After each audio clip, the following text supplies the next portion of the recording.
Double salute in the game. Was good with it? Black Goose TV. We coming at a whole different type of frequency and time tonight.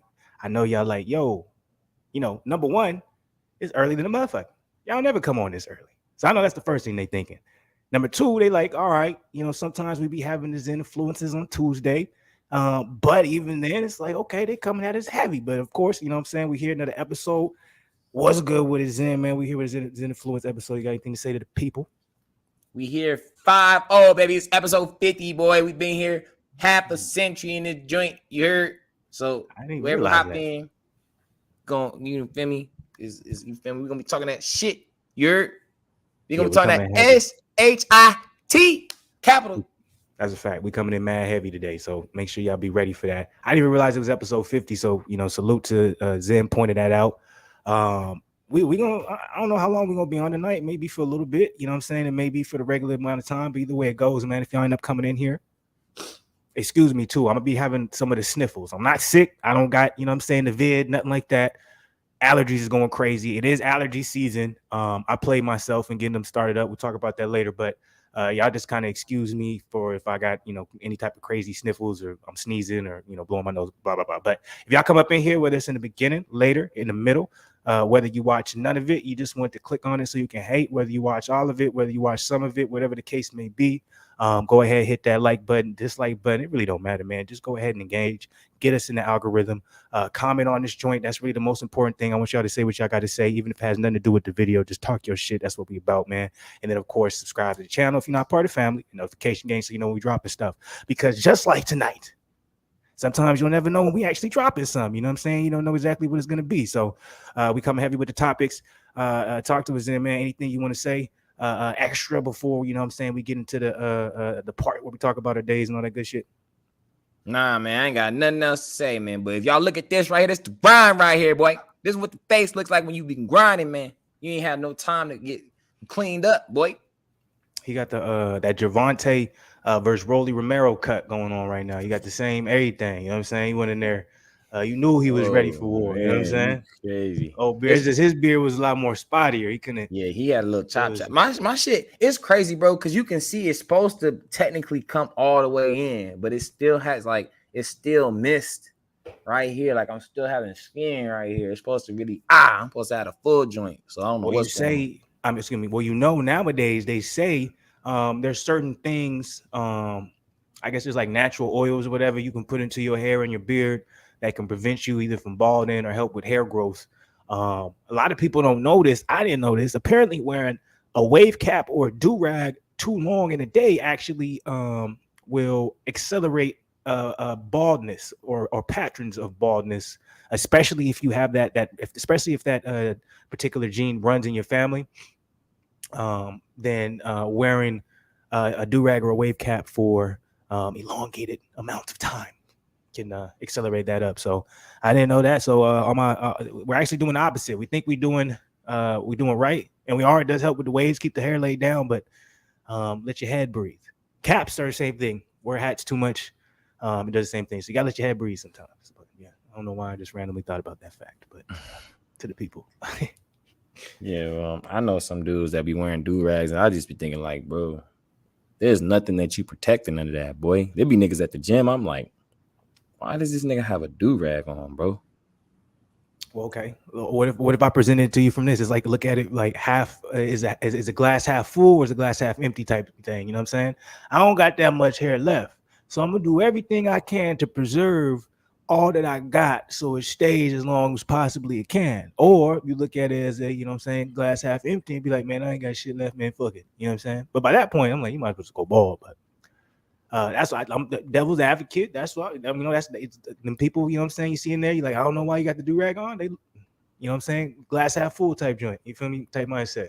Bro, nigga had this one nigga always had a fucking not a do-rag, what is a bandana? He always had his hair up in a bandana, bro, for like at least like 3 months straight, bro. I've never seen him hoop without it, right? He finally come to the gym without that shit for like the first time like 2 weeks ago, bro. This nigga had an afro. I'm thinking like, nigga, what was you doing with all that on your head? And you had an afro, nigga.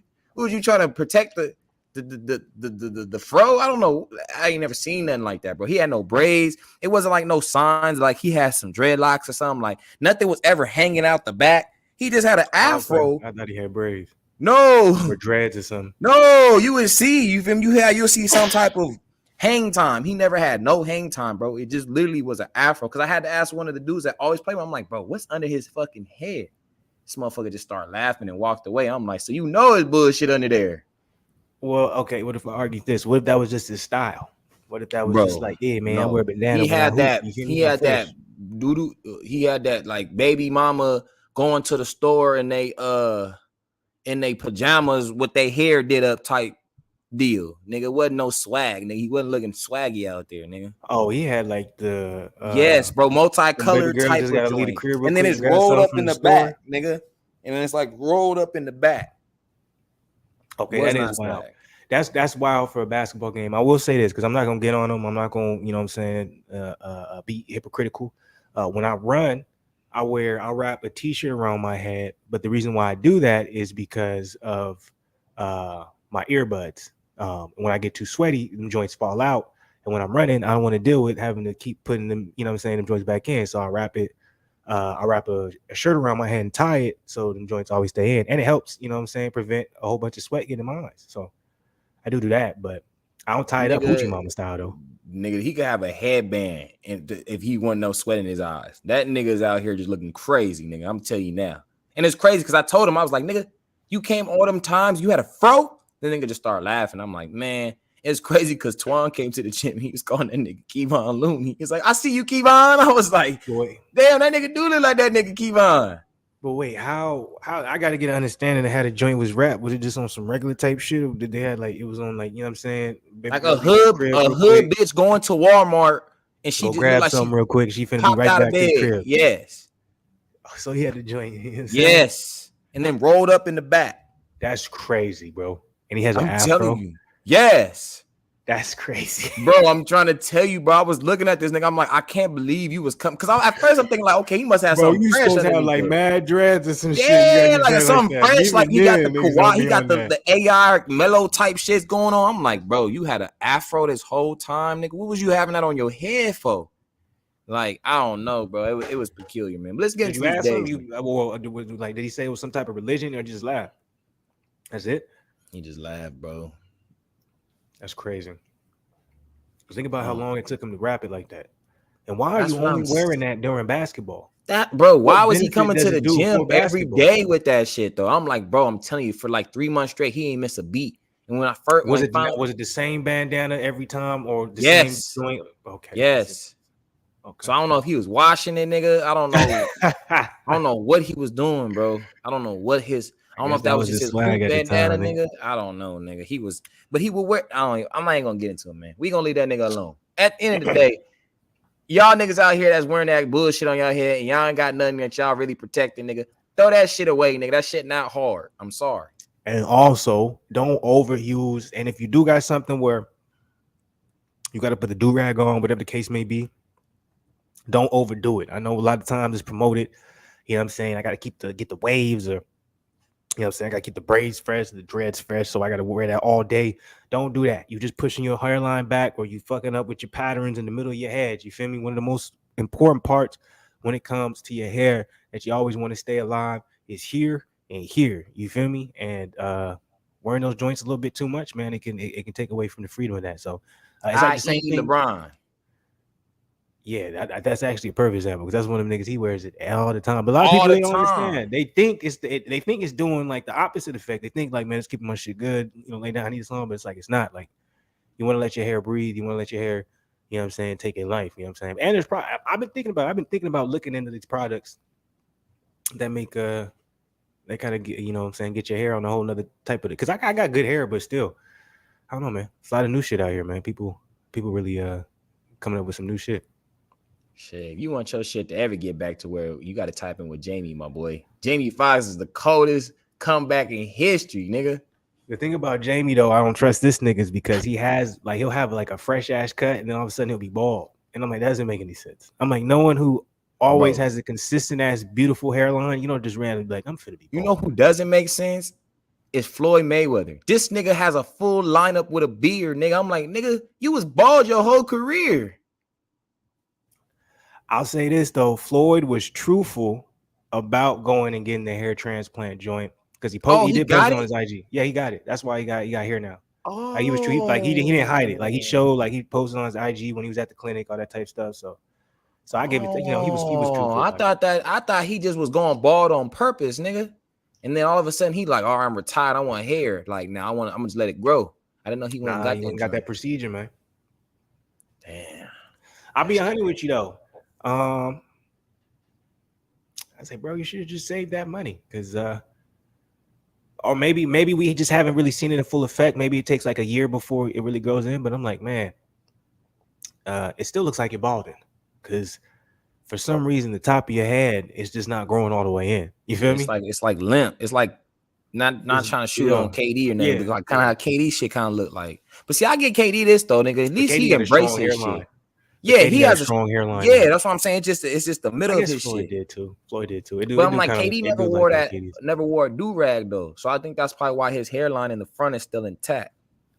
But I think honestly, KD keeps his hair short on how he cuts his hair. So I think if he grew his hair out, I think he can easily. I just think he would look crazy, and he probably knows that. He's probably like, I remember when I had a little afro. Oh, we see you ain't see the picture last summer? He had a fro last summer, bro. No, I ain't seen that. You want me to show you? Yeah, pull that up. I didn't know that. Bro, so I'm like, he look crazy. Niggas was like, what's going on with KD? Is he good? So I'm like, he probably knows he got to. Because I'm like, think about it. Like, really look at KD. Like, that nigga would look weird with an afro, a flat top, braids, dreads. Like, he got to have a low cut. Like, he just anything else, like the type of like. This nigga, like, no disrespect to KD, you one of the greatest basketball players, at least in my generation that I watched. Yeah, facts. I'm not. That's why I said, because I'm like, I don't know if you've been seeing, but him and Kyrie be coming at these niggas in the media now, boy. They don't give a damn. No, you know what's funny though, too, which y'all already see the title. We got a lot of things we finna talk about. We're gonna get into it. You know what I'm saying? Don't press us. But what's funny is I seen a comment when there was a report. Oh man, okay, I do remember that. I did see that picture. Okay, so my guy is balding. Okay. KD is balding. Damn, I wonder when he started to bald and when he figured it out. Because think about this. Unless you really like have someone that really fucks with you, how long do you kind of start figuring it out? Okay, the back of my head's balding. Because what if it's deep crazy back there? But real quick, how often do you just turn around and be like, let me see what the back of my head look like? Well, it's crazy because these niggas got $1 million homes, so they got 3D mirrors, so it's possible for you to see. If you in just a regular one mirror type joint, it makes sense. But you got multiple, you in the mirror and you can look to your right, you gonna see the back of your head, nigga. Yeah. So you think he'd be found out relatively quickly, and that's why he's been keeping the low shade for a long time? You know what I think shit is crazy to me, nigga. Since I've been 6-7 years old, I remember Bosley, nigga. I don't know any of these young other niggas right now up on here remember Bosley, but niggas should have been using Bosley, nigga. No, see, that's the thing though, because I remember Bosley as well, but Bosley has been proven to not work for majority of people. Like Bosley is lowball scam, but it's not. Bosley is a product that people, but it's not as effective as probably as it's promoted. It's not even close to effective. Bosley is the product you use when you feel like you're going bald and you hope you can prevent it. So let me just kind of be ahead of the game. But if that shit really just out like you on the KD level, you know what I'm saying? Or you on the Jamie Foxx level, Bosley ain't gonna do shit. A lot of times the people go and do these hair transplant surgeries and they have to do it a second time. Like you gotta understand, like now 2022, they're very accurate. But even as recently as 2010, the hair transplants weren't very effective. So that's why, you know what I'm saying, we salute someone like Jamie Foxx, because a lot of people who went and did it, like them joints, they wouldn't last. It would still be bald. It wouldn't work. It's like it's been the last probably like 3-4 years where we've seen like hair transplants really be effective where people are still able to keep their hair. Even think about Tory Lanez, bro. I'm like, you think Tory Lanez ain't had to redo his? We know he did, because the first time he got it, he was fresh. Then he went through that stage where shit went rough. I feel like that's what's going on with Floyd. I think Floyd's gonna have to do it again. We seen it, man. He was looking crazy, man, in some of the pictures, man. It's almost like, man, dog, this embrace the ball. But I understand, like, if I'm a young, like, if I'm me right now, right? Oh my see, this is why we come home. I call myself old a lot of times, but when it comes to my hair, if I was balding right now, I'm too young to be balding. So I would understand. I'd be stressed out. I'm like, ain't no way, hell no. Let me.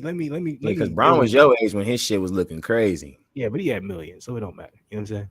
Before a regular nigga to lose his hair, you know what I'm saying? Come on, man. That's all we got. I don't know. I think I look weird bald.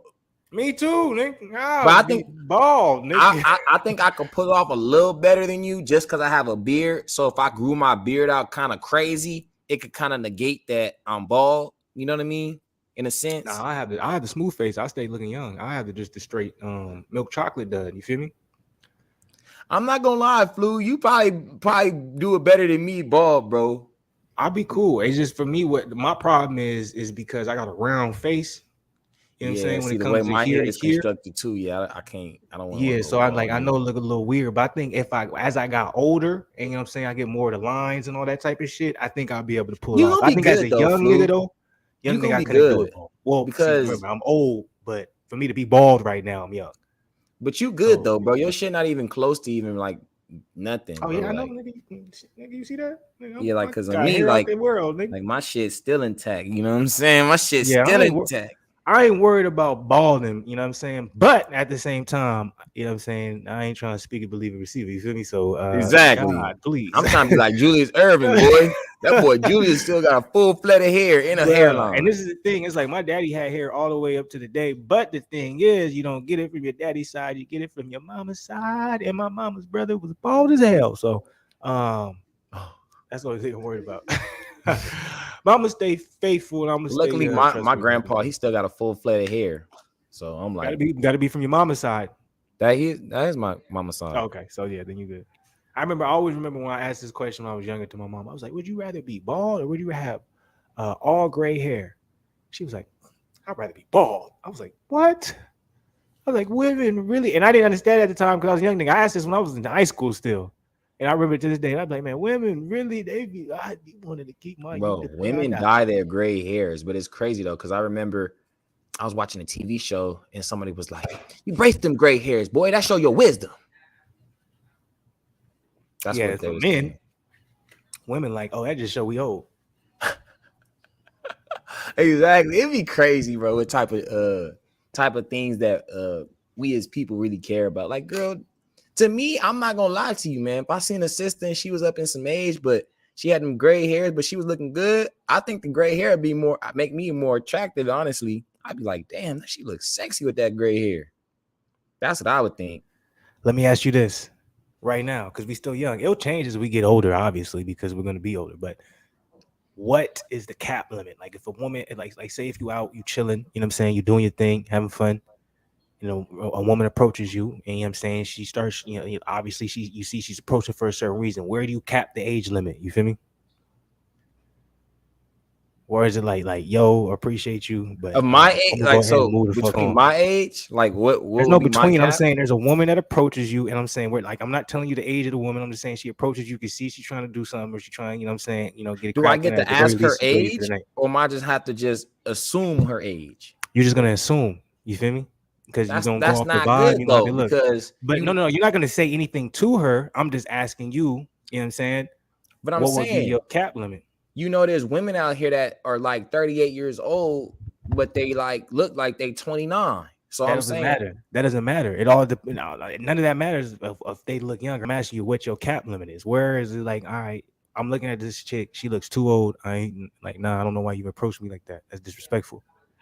I'm gonna be real with you, and a lot of people are gonna be like, you a little what do they call cougars? Like the women that are cougars that go after men that are younger, what would we be? Oh, I don't know, to be 100 with you. Well, whatever that terminology is, that's what I'm gonna be. I would say about 45 and under. Now, a lot of y'all go, I knew y'all see he laughing. I knew it was gonna get a lot of bad critics from this. But look, 45 and under, I'm gonna tell you what the 45, if they're in their 40 to 45 range, if y'all look like they 35. That's what I was telling you. Okay, so can I ask you a question then? You have the 45. Okay, so yeah, you see his cap limit is 45. And y'all see, I hopefully anybody who's watching this, y'all see when I first asked the question, he was trying to change. Well, do I gotta see? It's like, no, nigga, no. What's your age limit? Because I'm like, there's also women where you think she's 45, and you find out she's 52. That's what I'm saying. That black don't crack. But you won't know. So that's that. But that's why I'm asking you, what is your cap limit? What would you have to 45 and you're under. Not gonna ask because majority of the time we probably won't. Okay. Let me go ahead and clean all this up because it's gonna be a lot of questions. There might be some comments. People might pop in the joint and be like, what is this nigga talking about? Look, 45, but from 40 to 45, I will not cuff. We can have a nice. It's not about that. That's not what I'm asking. I'm not asking about cuffing at all. I'm just saying, if a lady approaches you and she's showing interest, whether it be for that night, whether it be just to chill, whether it just be just to have a couple of drinks, 45. What is your cap limit where you're not entertaining that conversation?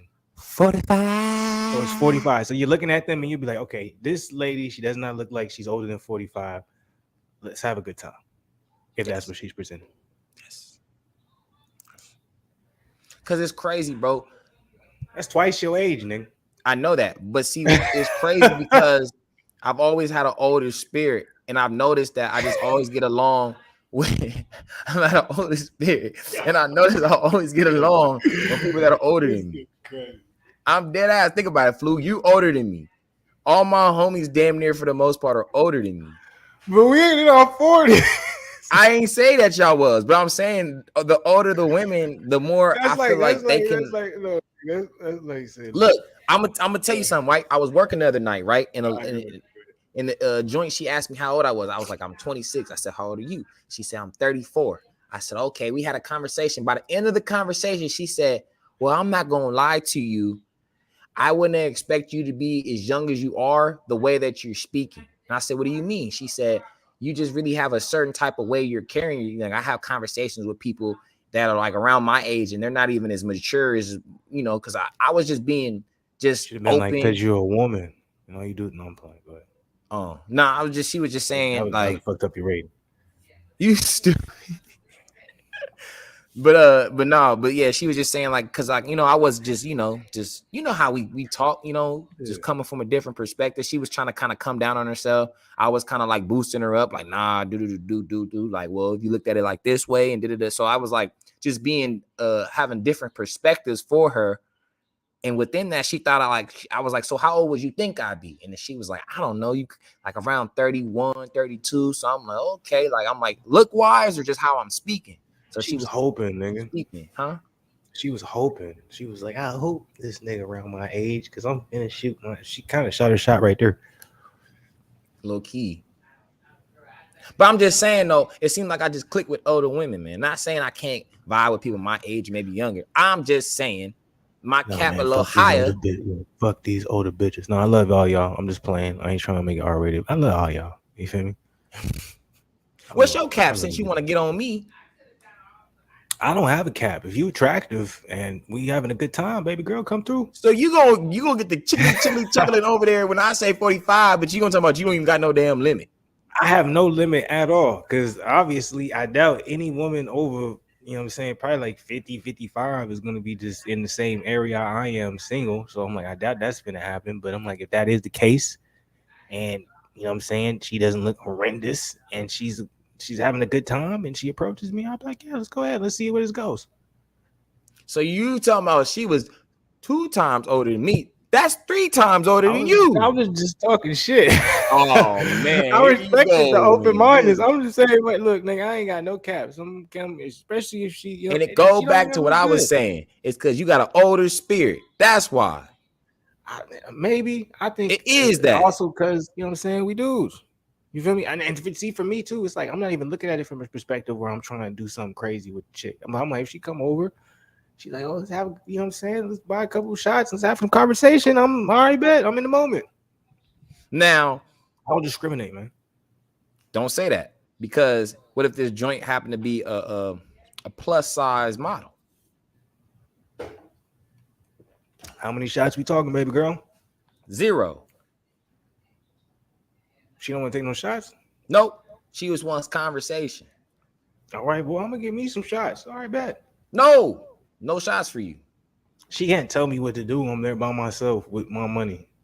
If No, she's I'm trying to do just that, then saying. she just killed the conversation. I'm like, all right, girl, you gotta go move along. But if she's out, she come over and she's The just only lit, way the hey, conversation could even exist is if you had some shots.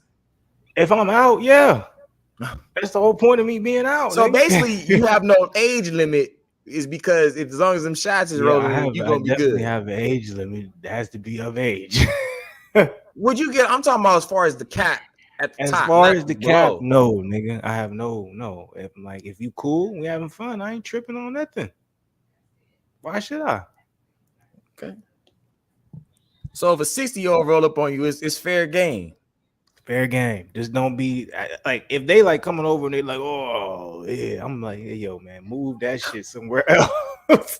I don't give a fuck. We talking about, I don't care who it is. Like, nigga, like you should even be out right now. Like, nigga, where your caretaker at? But if you know what I'm saying, the 60-year-old come over, they lit, they like, hey yo, you see the game? You having fun? Like, you know what I'm saying? Especially I'm feeling good. I'm like, yeah, this is cool. I'm chilling. My limit's 45, man. I can't get into the 50s, man. I'm just like, that's around my mama age. 50-year-old come over, 50-year-old chick come over, you know what I'm saying, just talking. Have me sweet in the building, put the extra N's and the extra E's on in each name, so you got to make sure you prolong it. But so they come over, you know what I'm saying? She's like, hey, yo, what's up? She talks. You can clearly see she's like 55, 60 years old. It's not even going. If How anything, I'll be shut nice down to the him. conversation? Look, I'll be nice to him, but as far as any other Sweet, by the way, any extracurriculars, no. She's around my mama age. That can't happen. No, sir. Dead it now. Why you just shoot a whole straight bullet at your mom? Like that's crazy. No, I'm just saying, like I can't. She's bound to mom. Nah, damn, nigga. But I'm just saying, like, nah, like if you anything close, like 45, that's some years away. You feel me? That's still in the 40s. You know what I'm saying? Like that's something I'm like, you know what I'm saying? We can dance on a little hot lava with that. You feel me? But the other, no. As soon as you get up at that 50 plus, it's just like, what are we doing? I'm just trying to figure out how do you, because look, I've been in situations, because you know what I'm saying, single nigga, I go out, I chill, and I'll be at a bar. I've had two different situations. I had a situation where a woman who was with a dude, obviously it was clearly older, but I can tell she's the life of the party. She engaged with me, and I could tell there was nothing to it. She was just having a lot of fun. So I was like, yeah, talk a little bit and let it go.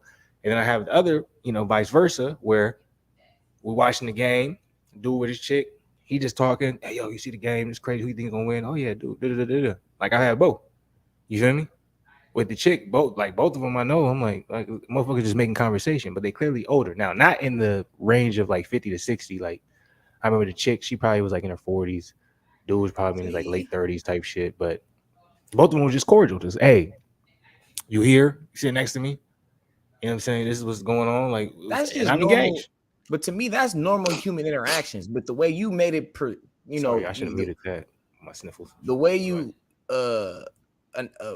pronounce the situation was like, baby mama or whoever, she trying to come over and she trying to holler. You feel me? She not just coming over from just some measly conversation. She wants the conversation to go somewhere. Just interaction. I'm not even talking so about. If you're just talking about any interaction, I open all ages. There's no cap to it. It could be an 80-year-old woman. She give me some game I never thought would come. That's what I'm asking, because I'm like, that's mad disrespectful. I'm like, if a woman come over, like, I didn't understand the question though. That's why I'm thinking you're saying like when she comes over and we have maybe a couple shots, that's leading on to something else. That's why I was saying like I wouldn't mind being whatever they call it, somebody that's a cougar that's chasing somebody my age. I don't know what we pray. I don't know, but I wouldn't mind that. You feel what I'm saying? That's why I said my cap was 45. Now you talking about conversation. I don't limit conversation to nobody. That was original. No, you're right. That was originally the question, but I kind of altered it over time because I was like, okay, you said 45. I'm like, so you have a limit on 45. So what if I change it to someone that's approaching you just to talk?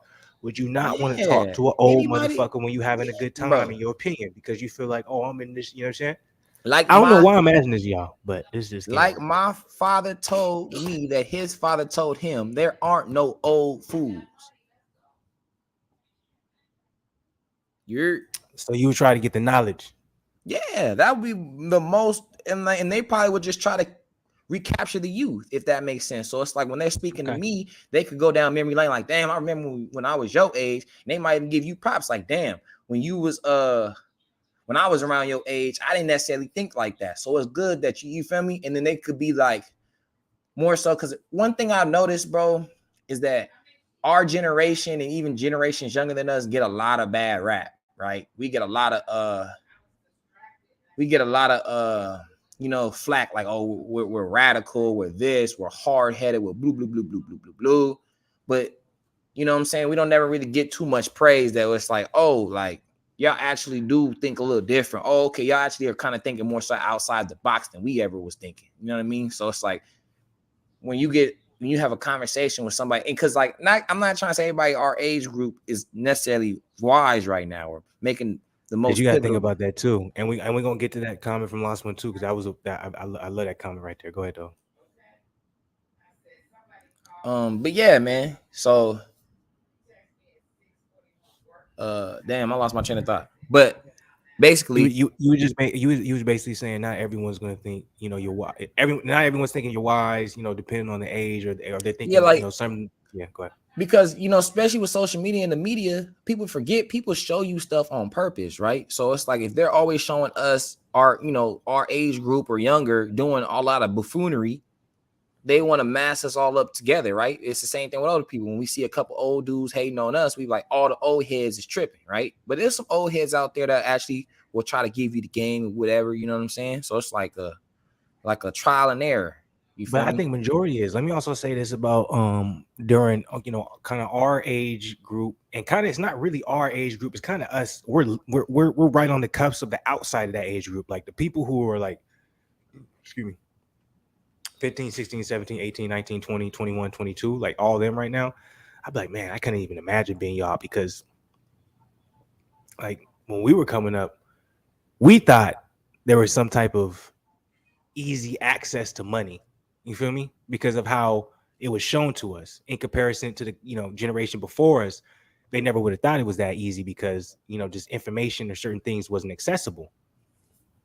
With the internet, different social media platforms, we started feeling like oh well, but it didn't really become the rise until we really came into our 20s, where it was like, even then I'm like, YouTube wasn't popping like that. You know what I'm saying? Until, at least for me, niggas wasn't making like, oh, he making crazy money until maybe I was like 22. You know what I'm saying? Now you can come up like, oh my bad, go ahead. Yeah, well, go ahead. Go ahead. No, I was gonna interject to your point. Like, I remember when Baller's Life wasn't even that big, bro. Like, they had like 1 minute mixtapes, or their best one was like 2 minutes. Think about the biggest basketball channels right now, and they used to cover AAU games or AAU tournaments we were at. They weren't making no money. Like, niggas never thought about YouTube being anything during our time. Like, to me, that shit, it really didn't pop until I was in my 20s, and then it's like when I was like 22, 23, 24, I was like, man, these niggas is really making real money off of it. And I think all that shit launched off of Vine. Yeah, but because we played with a YouTube star. Yeah, I know. So it's like, that's when it kind of, but like you said, was those dudes really getting paid like they getting paid now with subscribers and views? Was they valued as much as it back then? Well, the channel is now, like Baller's Life and stuff like that. They is like, I remember Fight Hype back then, E News back then. I'm like, all that, like the whole trajectory of all of it has changed. So it's like, it's so interesting to me now, because I'm like, if I was like a 15, 16-year-old kid, like, remember, you know what I'm saying? We used to be mad creative. We used to make all type of videos, do stupid shit. But now I can, like, all I need is someone to be like, hey, yo, bro, you can post this on the internet rather than just post it. So, you know what I'm saying? Your homies can see it and they can talk shit about it and we can have a laugh. You can make money off of it, bro. Like, think about the different type of mindset you have on that. Like, that's crazy. Like, when I think about it, that's so wild. I still remember to this day. Y'all don't even know, man. Niggas was mad creative in the desert, man. We used to remember we did that 3 times video at McDonald's. Bro, that's what I'm thinking. Like, I remember we made that. I remember me. You wasn't in it, but you was there. But it was like me, my brother, your brother. We made that stupid ass video. I remember a chick commented on it, and I went like crazy on there. I remember niggas used to think I was a foul nigga. Not in the sense that I did foul shit. Niggas just thought I said crazy shit all the time. I remember it was you, Dom, Nico. No, not Nico. Cody. And was it Dom Johnson? Remember y'all did that talent show, and then y'all did that. I forgot. And Dominique was in it too. I forgot what. Yeah, bro. Yeah, we did. Fuck. Damn, we did, bro. The Drake song. I mean, it was the Drake song with another one. Brand new. Yeah, we did brand new with another joint, but I don't remember how we incorporated though. But the only reason though they did that was because remember when I went to the original high school I went to, me and what I'm saying, my dog at the time. It's funny because in the title is Plan B, but niggas he's talk his nickname is Plan B. We did a talent show there, so I'm like, what I'm saying, when I went over. No. This is before I went. I did. This was freshman year. Was a freshman year. Yeah, because Cody was a year older than you. That's crazy. Yeah, you're right. Man, memories ain't shit. And y'all had like maybe y'all had like the little things that y'all was like pregnant and shit. And y'all was man. I'm telling you, we had a camera back then, man. Dog, I remember that because I remember we got in trouble for that joint. Yeah, because they didn't know y'all was gonna do that. Yeah, and remember we brought we brought Lloyd on that joint. Yeah, Lloyd started humping the ground. But he did the P Diddy. He wasn't humping. He did the P Diddy. Like literally, but they said, "Oh no, that was too much." I remember that. Y'all don't know, man. Niggas was crazy, man. If internet, y'all don't know. Actually, salute to Zen's mom. Zen's mom got me one of the biggest scoldings in the world because she found a YouTube video that me and my dog, back in the day, Plan B dropped, and we was acting like we was smoking, but we wasn't smoking. We were smoking on oregano, and she shot that video over to my peoples, man. They went crazy. It is crazy because they didn't say nothing. We had a whole basketball tournament. Let us play the whole tournament, and then on the drive back, that's when my peoples wanted to be like, "Nigga, you out here?" Videos, I know for a fact, is still on the internet. No one's taking that down. So if y'all want to look at that, was in the driveway too. Y'all was like 15, 16-year-old nigga and their mama. And I remember my dog's whip over here smoking. I remember we drew tattoos on and shit. Niggas was dumb, bro. I'm saying that type of shit now, y'all niggas would be getting a bag. We blew up from that shit.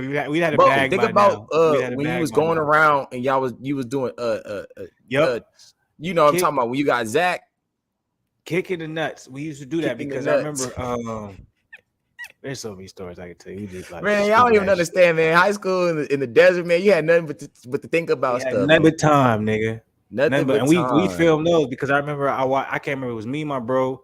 I forgot who else. I think it was your bro too, and it was somebody else. And we was watching these videos on the internet, or just dude going around.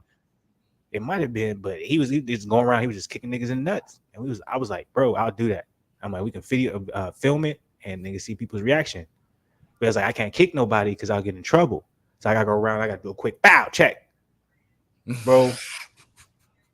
Not no shit. Like, and I'm like, we filmed it, bro. I did to at least 4 people, and it wasn't on no shit where like you knew, like I didn't warn nobody or nothing. So I should have got beat up by somebody. I definitely should have kind of fade. Now I think about it, but I didn't catch no fades.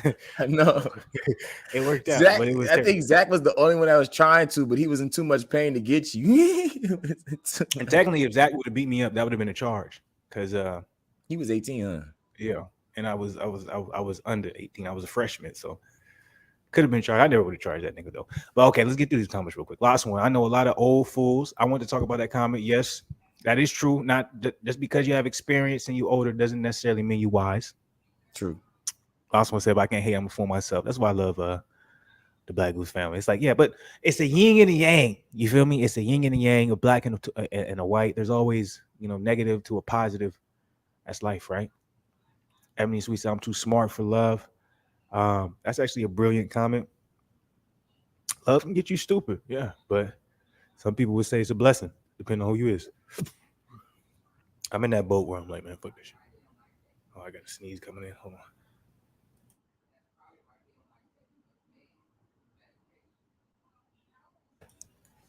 My bad, y'all. I'm dealing with it. In case y'all came in here late, I'm dealing with allergies, so that's why I'm over here sniffling and with the tissue stuff. Last one before, YouTube was like for fun or a side hustle. Now it's a fixed 6-figure full-time job. Let's even elevate that. It's not only a 6-figure full-time job. It's literally creating celebrities. Remember when niggas used to call niggas? This was only 2 to 3 years ago. If you rapped on YouTube and got big from YouTube rapping, you'd be a YouTube rapper. Now YouTube rappers are bigger and making more money than any legitimate rapper with a big record. Facts. I'm like, nobody. It's like shit is shifting where it's like, oh, I want to be a basketball player. I want to be a football player. I want to be an actor. I want to be a rapper. Oh, I want to be a YouTuber. You know what I'm saying? Mm-hmm. So that's crazy. I wish y'all went to high school together. Yeah, for 1 year, right? No, we didn't go to high school. You went to you left when I got to high school. We was around each other since we was young though. So yeah, we lived like right up the street from each other. So yeah, bro. Shit, I was with this nigga, not junior year. I didn't start chilling with this nigga till my sophomore year, and that's because like that nigga ended up having a car, because I didn't have no car, and he had no car. But then he got a car. So yeah, you know how it is. Young niggas don't got no cars. You got to make what works. Oregano, yep. We packed oregano. We rolled it in white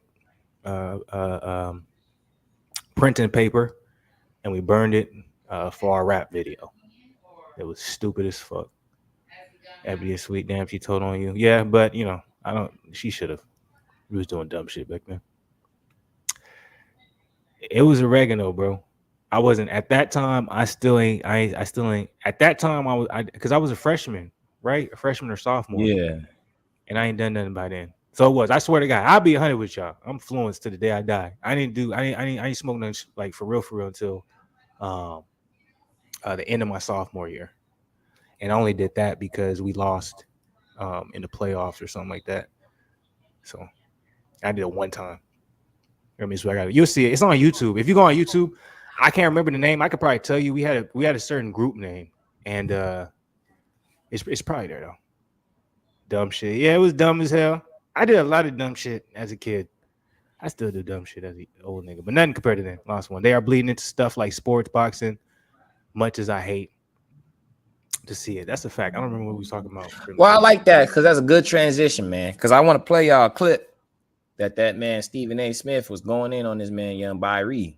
Let's do it. Play it. Let's get into it. Let's transition this joint. Did you see it? I saw the news. I know you saw the news. Oh, Kyrie Irving, you opted in after all. Took that money, didn't you? 1 year deal, y'all. 1 year, $36.9 million. Exercises his player option. So what does that mean? To y'all, it means Kyrie's going to be a Brooklyn Net. You know what it means to me? I guess he's a peon too, huh? So you got to go to work. You got to show up to work. You actually got to go to work. You got to go up there and earn that money. You got to show up to work. Because even if you plan on leaving the Brooklyn Nets, because we all know that Kyrie doesn't plan on staying in Brooklyn for the full year. He's offended. He's appalled. He's put back by the fact that the Brooklyn Nets actually said you have to show up to earn your money. We know that offends him. We know that offends him. So you're thinking, hey, guess what? I'm going to get the hell up out of here. Philly somewhere, they willing to give me a 3-year guaranteed deal. The Clippers could get their hands on me. They want me. Maybe I could get to the Los Angeles Clippers. Who knows? Maybe somehow, some way, the Los Angeles Lakers will be able to work out a sign and trade. Guess what, Kyrie? No matter what options you may think you have down the road, it all starts with you having to show up to work first. You show up to work, then you got a future where you're going to make your money. You don't show up to work, you're stuck. Because even if somebody wants you, they're still going to require that you show up to work, which means those long-term commitments, that guaranteed 4 years over $200 million that was waiting for you, ain't going to work that way. According to Kyrie, anybody in that position pretty much is a peon. Funny how karma works, doesn't it? Guess he's a peon too, just like the rest of us. See you in Brooklyn.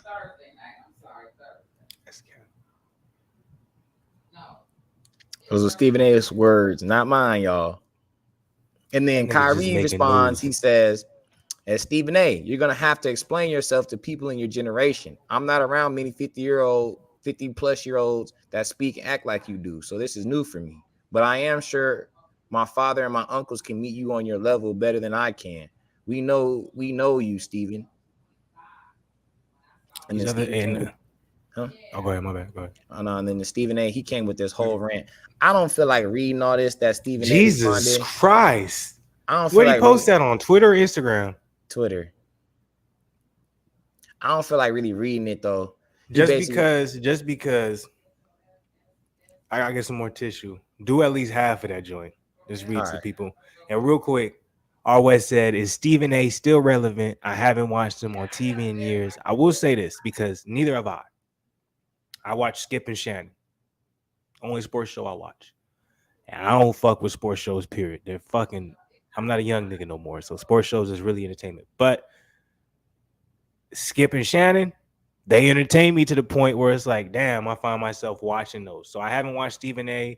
I haven't watched nothing that Stephen A's been. Actually, the most recent thing that I watched with Stephen A. is when he was on the JJ Redick podcast, and he spoke about his relationship with Skip Bayless, etc. So I'm like, when I'm sitting there and I'm listening to what Zen just played me, to me, it's just cap. To me, it's literally just like, yo, it's not necessarily I'm trying to stay relevant because Stephen A will always be relevant just because he definitely, built himself into the game. But it's more so him trying to create something out of nothing, which that's what his job is. But to me, the whole thing was just absolutely cap. I'm like, bro, like, how can you even say half of the things you're saying in regards to Kyrie? And this is coming from a nigga. I'm not even a fan of Kyrie. You can ask him. He is not a fan, boy. I'm the first one quickly to say he's weak. Not weak, but he's quick. He's overrated. But when I hear what Stephen A. saying, I'm like, bro, like you're literally saying that just to cause controversy. I'm like that's what I took from it. So look, I'm gonna just read this so y'all can hear. Yeah, so, you got it twisted, bro, big time. I don't have to explain a damn thing to anyone, especially you and your father. Your uncle Rod Strickland is another matter. I love that brother, and I profoundly respect him always. As for you, when you have a level, let me know because I'm not aware. Real quick, I'm sorry, I don't want to interrupt you. How do you respect Rod Strickland, but you don't respect Kyrie? Okay, I'm sorry. Go ahead. That doesn't make any sense. I'm like, nigga, that's okay. Or his father. But anyway, that's even greater because that's his brother. Okay. Yeah, go ahead. because I'm not aware. You have one off the court. Either way, I have a wish. One day you'll stop hiding behind the public support you receive and fess up to the shenanigans you engage in, leaving folks hanging like laundry. Be honest about what you've truly been doing. Until then, let's confront one another one-on-one for the world to see. Your truth up against mine in public forum for everyone to judge. Name the time and place and I'll show up. I keep receipts, bro. Show up. You don't know what that is, don't you? I don't know why somebody should have proofread this before he you don't know what that is, don't you? If you didn't know before, I know you now. Now that you're after that money you took for granted to be waiting for you. See you in the fall.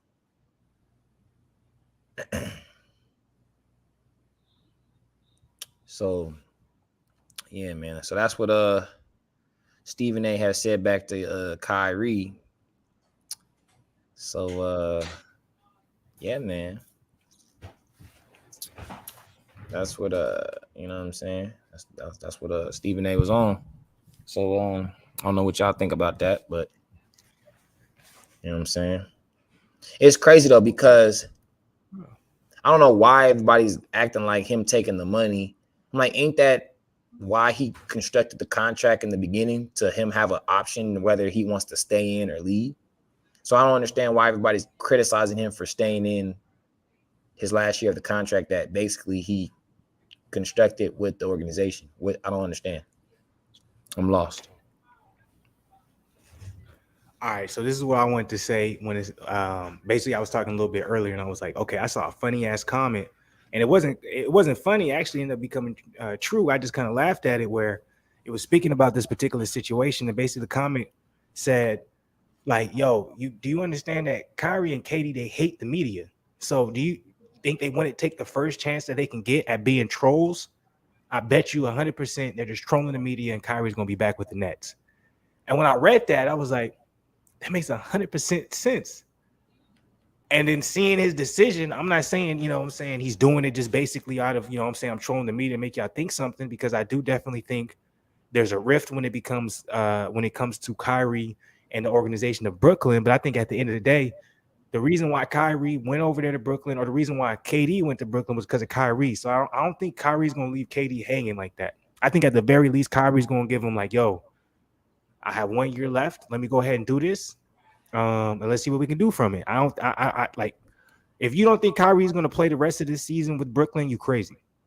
I don't understand, bro. He didn't even want to leave. He was, like you said, he was doing, like, somebody had made a comment that was like, Adrian Wojnarowski had must have been reading Ball Sack Sports because he's reporting all this news. And Ball Sack Sports can get you too, bro.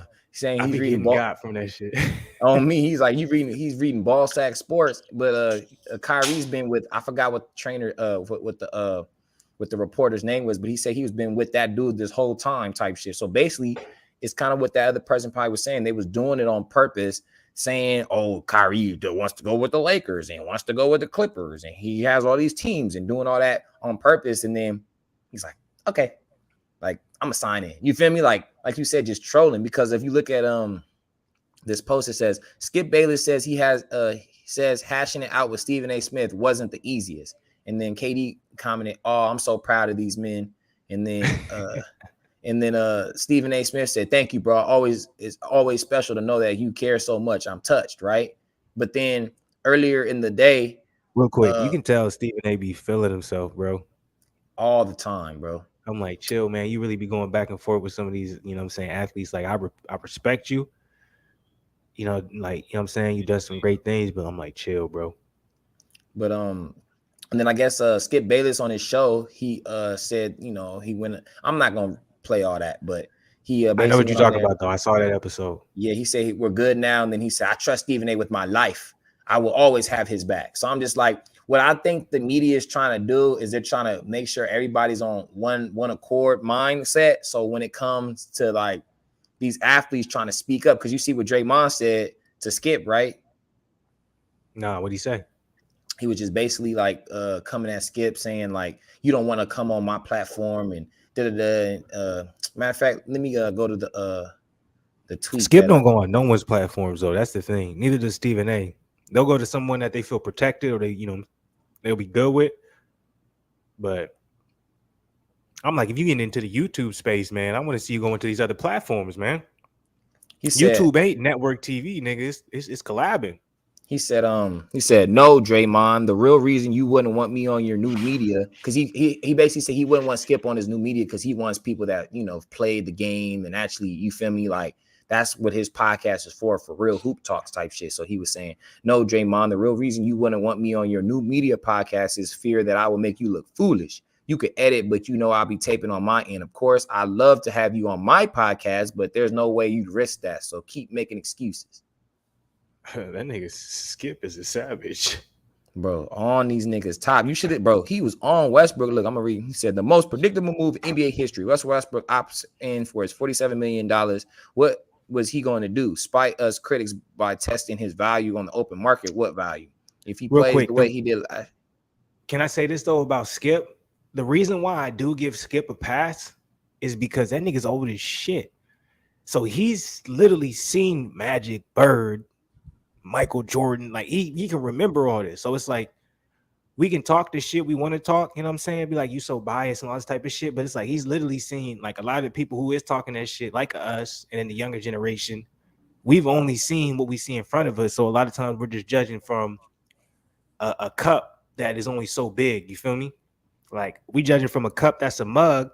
He's judging from a motherfucking cup that's a, you know, tall glass, or he's judging from a jug or something like that because he's seen so much greatness, even though a lot of it might be sensationalized. It's like he's like, I can't talk this shit because I've seen some shit. A lot of y'all haven't. So that's my thing. I think that's why I still stay intrigued by Skip, because even though I see he says outlandish shit, I'm like, well, it's like, man, he's seen a lot. Only thing I can't fuck with Skip is that his biases, he can't never just ever be wrong. I don't like that as just in a person. You feel me? I know, I guess that's supposed to be his character, but I'm like, you can talk all this shit. Like, bro, I literally am seeing him defend Tom Brady have 4 interceptions in a game. Well, did you see the players out there? Did you see who was out there? Did you see the running? Like, he'll blame everybody else but Tom. But if LeBron misses one free throw, he the worst. He the least clutch basketball player in history. You know what I'm saying? Shit like that. That's what makes for great TV. That's what people like. No, people watch shit and they get, you know what I'm saying, what's the word, invested in things when they can either disagree heavily with the other person or agree with them heavily. So a lot of times there has to be that yin and yang. Someone I just hate and someone I really like. Those are the best, you know, that sorry, y'all. Those are the best dynamics of a show. Like Skip Bayless's career is going to be damn near done when LeBron retires. I'm gonna tell you that now. He ain't gonna have nobody to talk about, bro. Nobody, bro. It's crazy, bro. LeBron could be sitting on his couch. LeBron James, supposed to be so great at basketball, he shouldn't be on that couch chilling. He should be in a gym somewhere so he doesn't get bounced from the playoffs. Like, damn, nigga can't even be on the couch, bro. You see what I'm saying? I'll say this.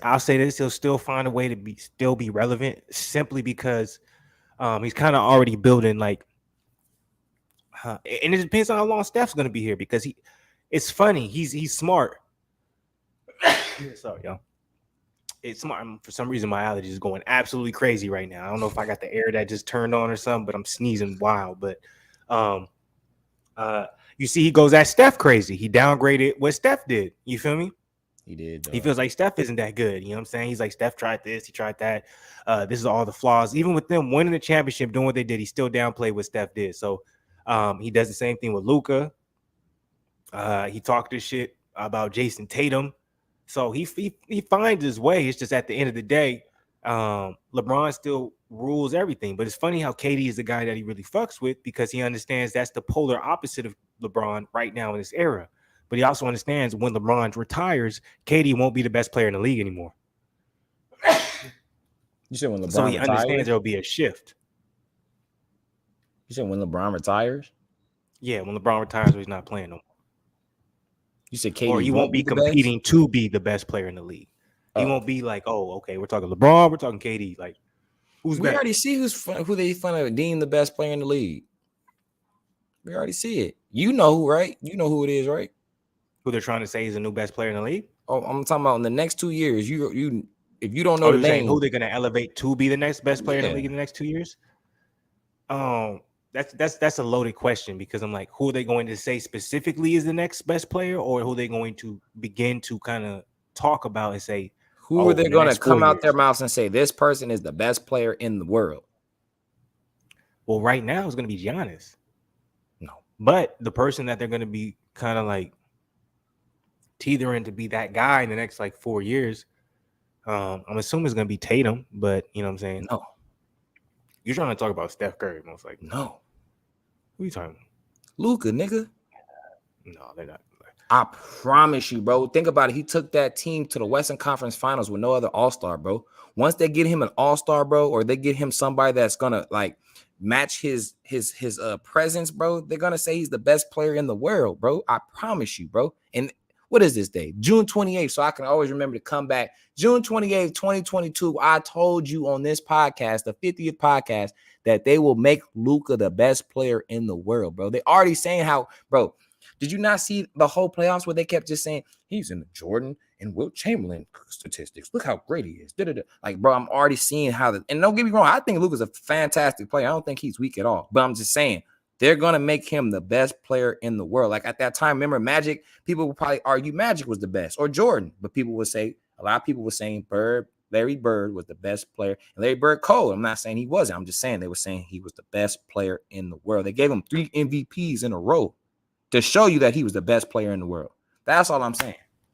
Now, if that narrative is going to be true or not, that's a different debate. I'm just saying what the media and everybody else is going to say. Skip Bayless, Luka Doncic, I'm sorry if I said your last name wrong, is the best player in the world. That's why I see the narrative. I think from this aspect, though, because they may be arguing it because it's definitely going to end up, everything's going to end up switching and gearing toward it's going to be Giannis in the East versus Luka in the West. Because Steph is, you know what I'm saying? So, yes, I do agree with that. But do I think that they're going to end up trying to proclaim Luka as over Giannis? No. Like, Luka is only 3-4 years younger than Giannis. So, I see him having a KD type role. Because Luka's 23? 22, I thought, bro. He might be 23 this year. Yeah, he turns 23 this year. Let me see. I think Giannis just turned 28. So I'm gonna say 5. So I see Luka as kind of being on the same thing as KD. Yeah, he's 23. So I see Luka kind of on the same thing as KD, where it's like we're gonna, Giannis turns 28 in your month. Okay, so he's not even 28 yet, so he's 27 still. So I'm like, that's a 4-year gap. So I see Luka being in the same aspect as like I said, KD to LeBron, where it's like Luka's gonna be damn good, and we're gonna say like, damn, I never seen nothing like that. But Giannis is gonna be such a physical freak, especially if he's gonna be able to maintain it as long as LeBron has been able to do. And that's the question too. It's possible he can do it. But that's the question too, though. Is LeBron like the anomaly where it comes to not his greatness, but hey, I can maintain this greatness for this period of time, where someone like KD, where we should have literally gave him his props, even when he won his championships with Golden State. We should have been giving his props saying he's the best, and we were still like, well, you had Steph and and now that Steph's won, it's really making it look a certain way, and now everyone's really elevating. So it's like I see that being the same exact instance with Luka Doncic and Giannis. But you know what's fucked up though? Giannis has to be as good as LeBron. So, but you know what's fucked up though? I know, because I'm like, I know basketball, right? I study this shit my whole life, right? And you know how I felt about KD when he made that move, right? And I slowly over time kind of just, you feel me, like still know in the back of my head, like that's still the weakest move, but it's just trying to not let that me not appreciate greatness, right? KD's still the best player walking this earth. I know LeBron is all around is the best. Yeah, but I'm saying all around, it's LeBron still. Nobody can debate it. If somebody debates it, I know. But think about the eye test, though. We've like me and you. Eye test. That's LeBron, what I'm saying. It's KD. We've seen T-Mac, Kobe. We've seen Kobe, Shaq, Vince Carter, Shaq, and I'm like, even KD a little bit of Jordan. And a little bit of Jordan, but KD stacks up there, in my opinion, with Shaq. Like when I saw Shaq, I was just like, this dude is, and I was a young nigga. I was like, this dude is. And then when I got, as I got older and be able to look back, I was like, he's fucking. That's the same way I see KD, where it's like, this dude is unstoppable. Me personally think he didn't have the mindset to utilize that, because I don't think he needed help. I think all he needed was a Russell Westbrook, but he just didn't have. KD's thing is, and I hope he doesn't come back here and try to be like, y'all don't know me, brothers. But I think shit, if he does, that means we really in the algorithm side of the game. So, but like as far as just like I think, and if he doesn't want to admit it, that's fine. But I still think he has kind of like a little bit of that Homelander aspect where it's like he cares what a lot of people. That's interesting. What a lot of people think, where it was just like, you feel me? And like, but it's different. Like everybody gonna think. Talk about it. I like that. I like that comparison. Go ahead. Talk. Yeah, but everybody cares about what people think. But it's like you could see like Kobe as like a Batman, right? Like Batman kind of cares, but he really don't care. You feel me? Because I'm like, he like whatever. You know what I'm saying? Kind of like Kobe. Like I'm gonna still do my work. I'm gonna be up at all hours of the night. Batman ain't care about what no one think. That was a perfect night. Yeah, Batman is definitely Kobe. That's what I'm saying. Look, I'm supposed to be just a regular nigga. I'm only 6'6", but he had crazy athleticism. People underplay Kobe's athleticism all the time. Kobe was booming on Yao Ming. This nigga was in the dunk contest, and none of these other niggas that you say got crazy dunks and athleticism even thought about doing it. Even not even LeBron was in the dunk contest. And Kobe, Jordan had bounce because he jumped. But anyway, like Jordan, you could say he's more like a Superman. Nigga. Kobe's athleticism was ridiculous for his height. Bro, I've never seen a nigga catch a lob on the other side of the rim. Brandon, bro, he reverse windmill on KG baseline. Who does that? Kobe was athletic as shit all the way up to about 26, 27 years old. And after that, even then though, because remember that last year before he tore his Achilles, bro, he was booming on Josh Smith coming down the lane. But what I'm saying is like over the top, but it was still there. He got so skillful at that point. That's when he really didn't use it anymore. But people, the same way with AI. People think AI was just always a little nigga who finished strong at the rim. It was like, when this nigga first came in the league, his first 3 years, he was dunking on niggas at 5'10". Yeah, that nigga AI was crazy, man. He was catching live. He was tip jamming niggas over the top. Like, damn, this nigga was dunking on niggas. Niggas want to talk about Stevie franchise, and actually nobody talks about him other than when his chain got snatched. I mean, franchise bounce. You want to talk about athleticism? Like the most athletic point guards in the world was during our time. Baron Davis, all these different dudes, but I understand now the point guards, they're a lot more like Russell Westbrook and Derrick Rose was athletic as hell. It was beast, but like Ja's bounce is retarded. I'm not gonna lie. Ja's bounce is retarded, but he ain't doing what BD did, bro. No. That's just a fact. He ain't doing what Stevie franchise did because all these dudes that we're talking about is smaller than these niggas. But I want to stick to the thing. So with KD, absolutely. I think his problem was he cared too much about.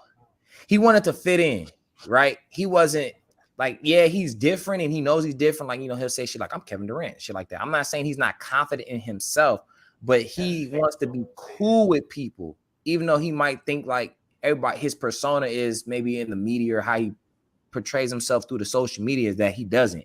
I'm like, KD seems like he's a cool person if he was just to be around him in his vibes, right? I don't think he gives off weird energy, but I think he does weird things because he tries to, like, at this point, he's accepted a role where it's like, okay, I'm gonna be the villain, right? But before that, prior to him making that Golden State move, he wanted everybody to love him. He was like, I want to be the opposite of what LeBron is. I want to go against everybody. I want to stay on the same team. And then when he lost to the Warriors 3-1, he like, that nigga Brian was on to something. You feel me? So his whole narrative changed because there's tweets that people have pulled up when he, like, it was in like 2011 when he was like, people don't want to be competitive no more. People just running from the grind. I'm here to stay type shit. And then you see he also, you know, he eventually left. But I just say that to say this. I'm saying, how many players is Flu here? That nigga, oh, he right there. How many players have had an Achilles injury and come back and average 29 to 30 points a game? How many? Nobody. There's nobody that you can even name that's done that. So that's why I'm saying he's still the best player in the world. But people don't want to understand that they had injuries, man. James Harden hurt his hamstring. Since he's hurt his hamstring that season, bro, he has not been the same James Harden. And that's a fact. I don't know what happened. Yeah. And it might be an unpopular opinion, but what if I said for our era, we had too much individual legendary talent where it couldn't be recognized the way it should have been? Because think about this. Of course. We recognize Kobe as being so great because we were like, nigga, this is the second coming of Michael Jordan. But at the same time, he isn't. He's still his own player, right? Mm-hmm. We couldn't celebrate KD the same way as LeBron in the sense of KD is the second coming of LeBron. You feel me? Because they came in the league too close together and we tried to match them. Because remember when they tried to match LeBron against Kobe, right? They tried it, but that narrative kind of died for some reason. Like it wasn't really relevant. Like it was very rare you heard a narrative where it was like Kobe versus LeBron. Only when Christmas games came. But then it was like when they were in their respective, you know what I'm saying, conferences battling out, it was like it was separate. But you got to remember, though, too, at that time, Boston became bigger than Bron. That big three. So that's why that narrative, because at the end of the day, money, right? So Boston and Lakers is going to make more money than Bron and Kobe. Mm-hmm. You feel me? So like that rivalry, because you got to remember that rivalry is legendary, nigga. Like, I don't care about those 80s, not like that 2008 to 2010, that big three versus Kobe and Powell. Like, that's probably one of the greatest 3 runs of years of basketball I've seen. Talk about it. Like, so I'm like, with that, and I totally agree with you. So with that being the case, it does still come down with the talent level. So it's like, I feel like KD doesn't get the credit he deserves because now his biggest memory, unless something changes in the future, is going to be, oh, I went to Golden State and I won those chips. And it's going to be downgraded, even though those chips should be celebrated. I'm like, KD is a once in a lifetime talent. Like but it goes on. It's weird how time passes it's weird that it's like, damn, this shit's happening in real time. I love how this world is going where, you know what I'm saying, you can look back at something, watch something, but it's like same thing with Westbrook. It's like, nigga, Russell Westbrook. But I was like, this nigga was literally like 3 years ago one of the coldest point guards ever. Nigga, pull up on a 99. You played him in 2Ks and pull up was 95, nigga. Bro. So I'm like, it's crazy how shit changes. Like, I never thought I would be sitting here trying to not convince anyone, but basically saying that KD is a once in a lifetime talent. It's almost looked at as if now that KD was just a guy that was here and now he's gone. Like, I feel like people are trying to celebrate Dirk Nowitzki more than KD. And I'm like, that's not right. Dirk Nowitzki was a legend, but KD is a much more phenomenal talent. There's no way this, like, I don't know, man. I think they're going to do KD wrong in the long run. That's how I see it. They really don't like that nigga. I'm going to say two things. One, we was at the gym the other day and somebody tried to tell me that there's going to be another KD at one point in life. I said, no, sir. Bro. I said, hell no. I've never seen somebody 7 foot with a left to right, right to left, and can pull it from 40 feet and cash that joint. And in his prime was literally able to guard 1 through probably like what, 3? 5, nigga. He can guard every position. I want to really say 5. Okay, 1 through 4 for sure. If it was a 3, a 3 and D type 4, yeah, like a Marcus Morris, Markieff Morris type thing. Marcus Aldridge. Yeah, okay. But even the reason though, even if he couldn't guard 4 though, I'm like, that's not a notch against him because he played 1 through 3. But he plays the 5 now. So he was a 7'3" man who can guard that and lock that up at the same time. Yeah, like that's whatever. But the fact that they were even trying to tell me that I'm like, look, y'all keep trying to say that. I'm like, just because you have the frame and maybe the height does not mean. I thought Bobo was gonna be cold in the NBA. He not even playing. So you can't tell me because a nigga got some skill to him. Just got traded again. He gonna be like KD. I said KD came into a team and he was the man. It was his team. And then the next year he averaged 25. And then at 21 years old, he averaged 30 points a game. He's still the youngest scoring champ in history. Let me ask you this. Is the downfall of KD's career or how he's going to be looked at going to be his move to Golden State Warriors? Because let me ask you this. Do you think Carmelo is going to end up being more respected than KD, even though he doesn't have any chips?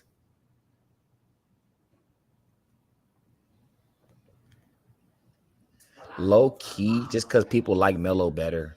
Yes. I can see. I know you didn't want to go to it, but I'm like, bro. I'm not going to say that. I know that, but it's like it's right now. If we were to ask somebody like who you know what I'm saying, respect more, who think this guy, you know, Carmelo or KD, they'd be like Carmelo all day and they'll argue and they'd be like, but you know, KD got 3 chips, right?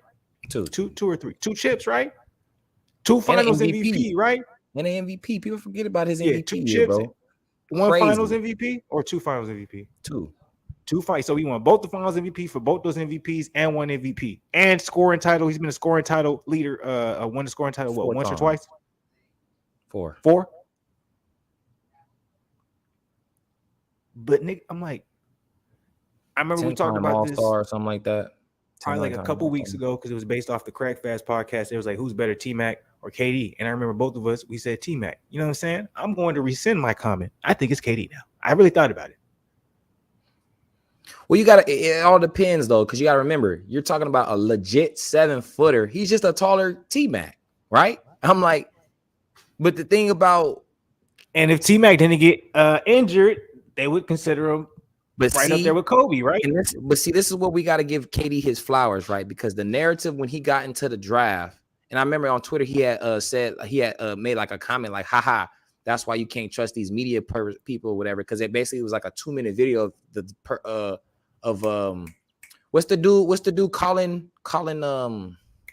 like Cowherd or whatever. Yeah, Cowherd or whatever. He was basically saying how like KD won't make it into the league. He's too skinny. They're gonna beat him around and and that's what. And then like his comment was like, yeah, that's why you just can't trust people like this or something like that. He was saying something like that because it's like, think about that. KD has not got any. Like, if you looks wise, he's looked the same since he maybe added on with a teensy tad bit of muscle, but he's looked the same. And he has not gotten hurt besides that Achilles injury. And even that, he came back, bro, a killer. I'm telling you, he was averaging 30 points. Can we talk about this, though? Protocols. Now that we older, right? And also, basically, they should have beat the Bucks if Kyrie didn't get injured. But facts. But Kyrie always gets injured. Remember, I said this a million times years ago. Hey, anyways, I'm not gonna get into that. You gotta think about this though when it comes to KD too. If I'm a 5'10", race doesn't matter. No, but in Colin Cowherd's white male, how the fuck do I know how weight carries on a 7-footer? Now, I'm a 6'4", black male. I don't know how weight's going to carry on 7 feet because there's dudes who's my size and they can cut down to like 155. And there's dudes my size, big baby, who came in weighing at 341 for his last fight. So you can't. Who the fuck? are you to say this is the way it should? Like, bro, niggas is built different, bro. So I'm like, but the KD fact that could be. Go ahead. No, I'm just saying, like KD, like to me, he's like that Drake aspect in a sense, where it's like when he came into the game, people was trying to say like, oh, he might not be able to sustain, or oh, he's falling off. Drake is this, Drake is that. But every year, nigga's still relevant. Every year, he's making a body of work that people are listening to. Even this last album, I may have not been a fan at first, right? But a couple songs kept playing. I'm like, I guess it's not that bad, right? So it's like, people want to hate something so great so much, but see the difference between a KD and a Drake. Drake says everything right in a sense, right? He doesn't go into the public and he doesn't attack the media, right? KD's been on what Kyrie's kind of been on, and that's attacking the media. So when you do that, your greatness is always going to be swept under the rug, right? Kobe wasn't embraced because Kobe never liked the media. When he was real, stronghold. He, said very little. If somebody says some stupid shit, he would kind of get on them in a really smart, sarcastic type of way. Like, he was really brilliant on how he handled the media, but the media was smart enough to know, oh, he was making fun of me. All right, well, I got something for his ass. That's why Westbrook's hated, because Westbrook always was just, what fuck is you talking about? Weird ass. Like, you feel me? He was always this. Can I say some crazy shit?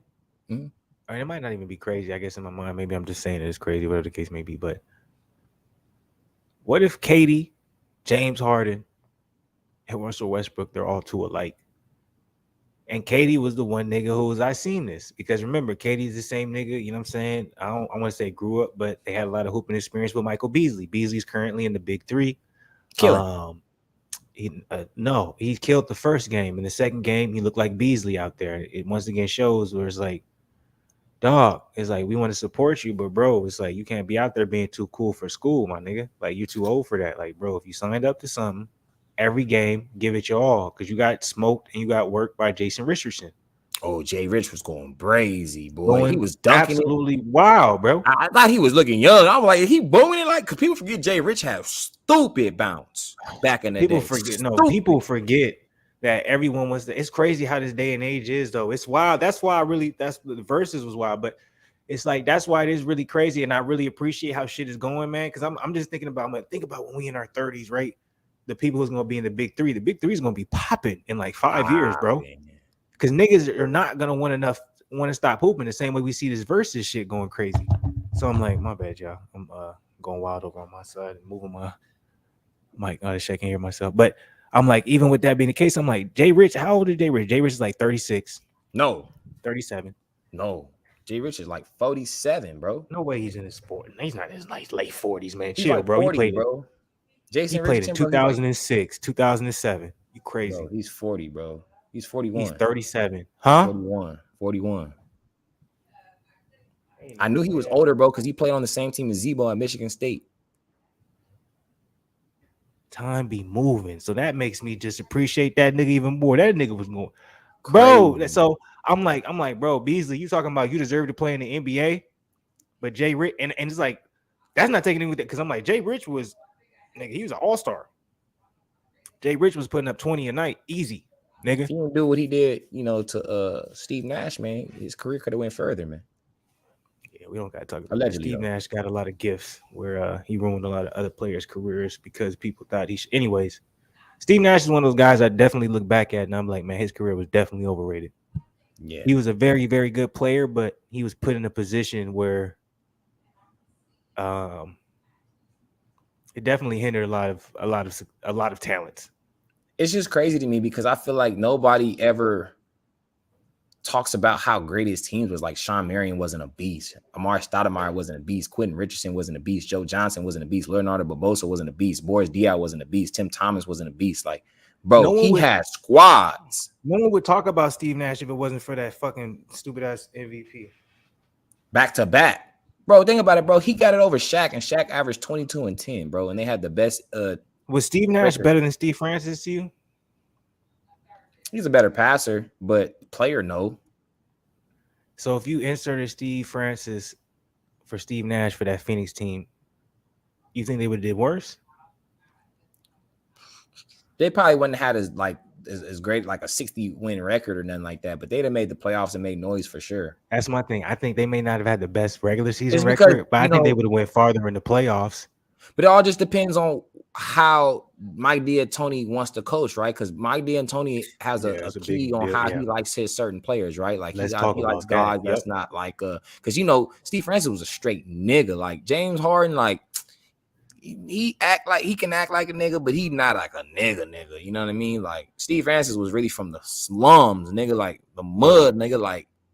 But I'm like, even if let's talk about BD, if BD was in Steve Nash's on that team, okay, okay. See, there you go. Okay, yep. They going because you already see what he did with the Warriors, and his second best player was, I guess it was Jason Richardson, wasn't it? And then you would say Steven Jackson was third. Yeah. Unless you want to say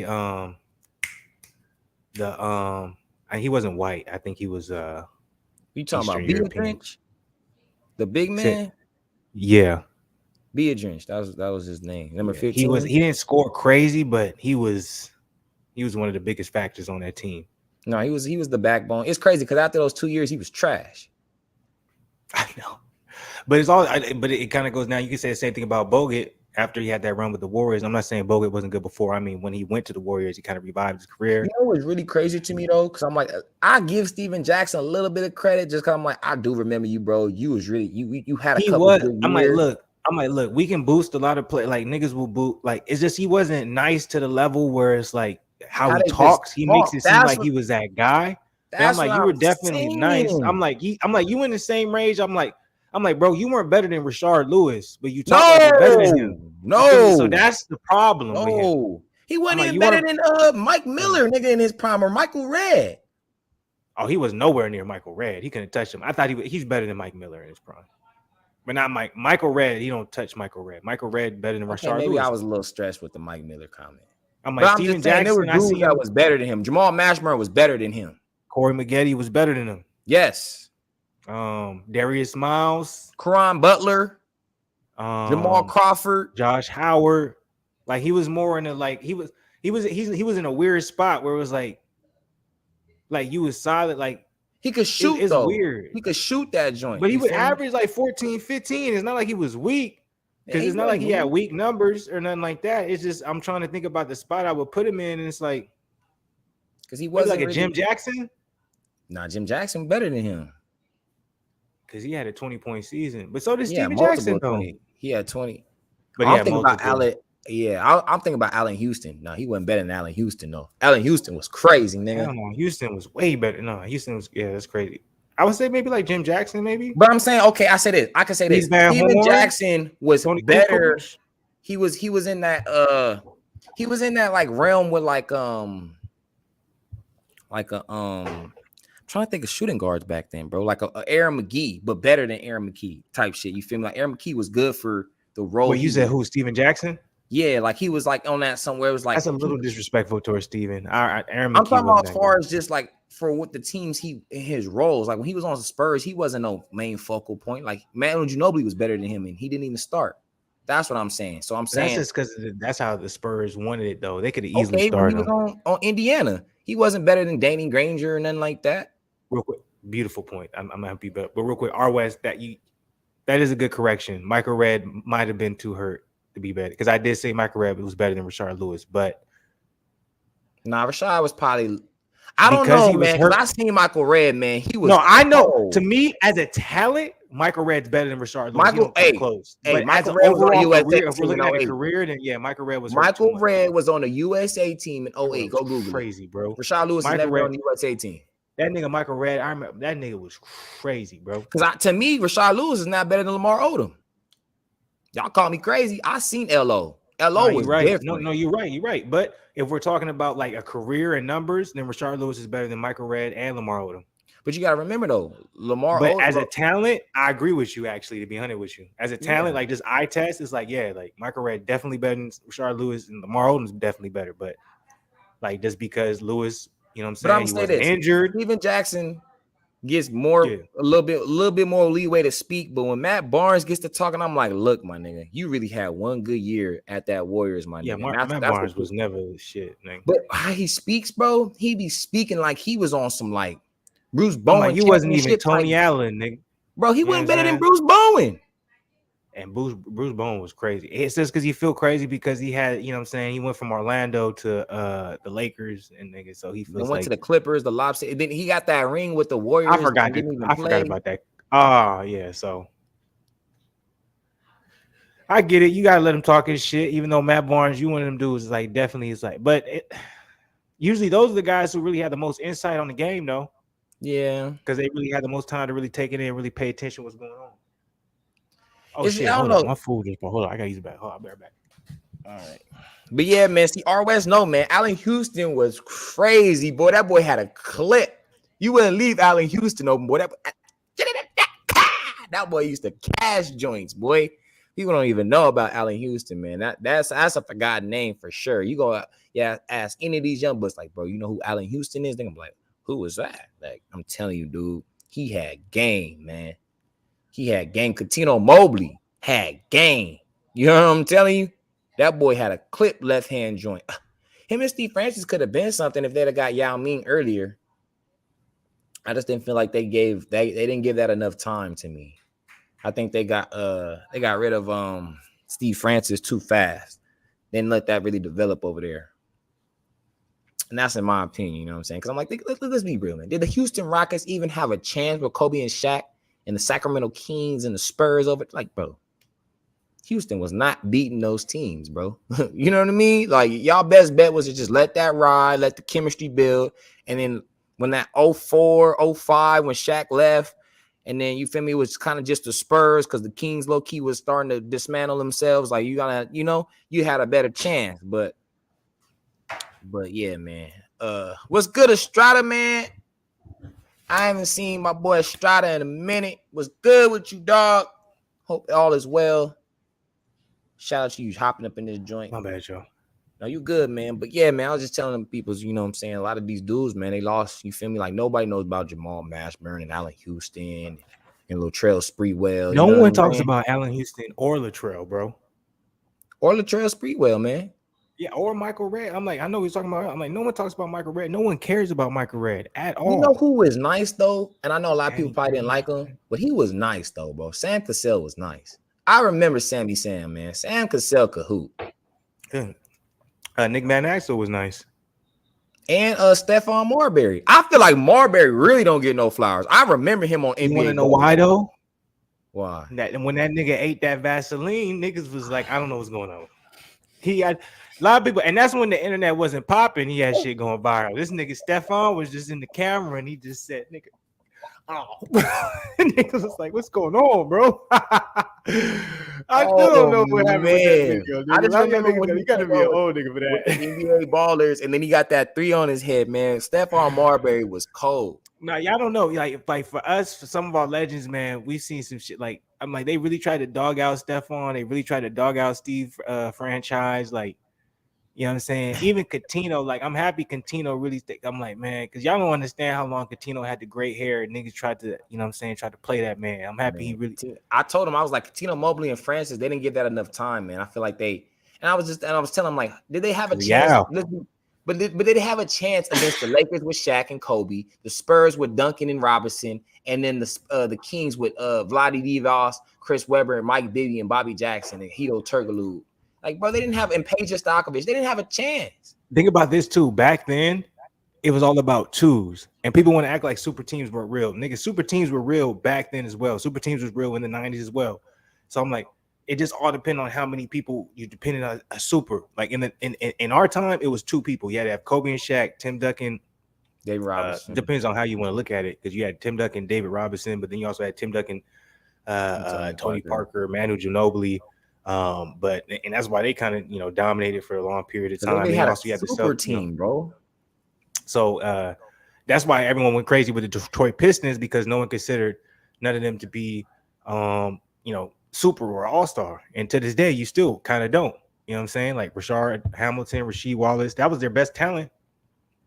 It definitely wasn't Chauncey. Chauncey overperformed.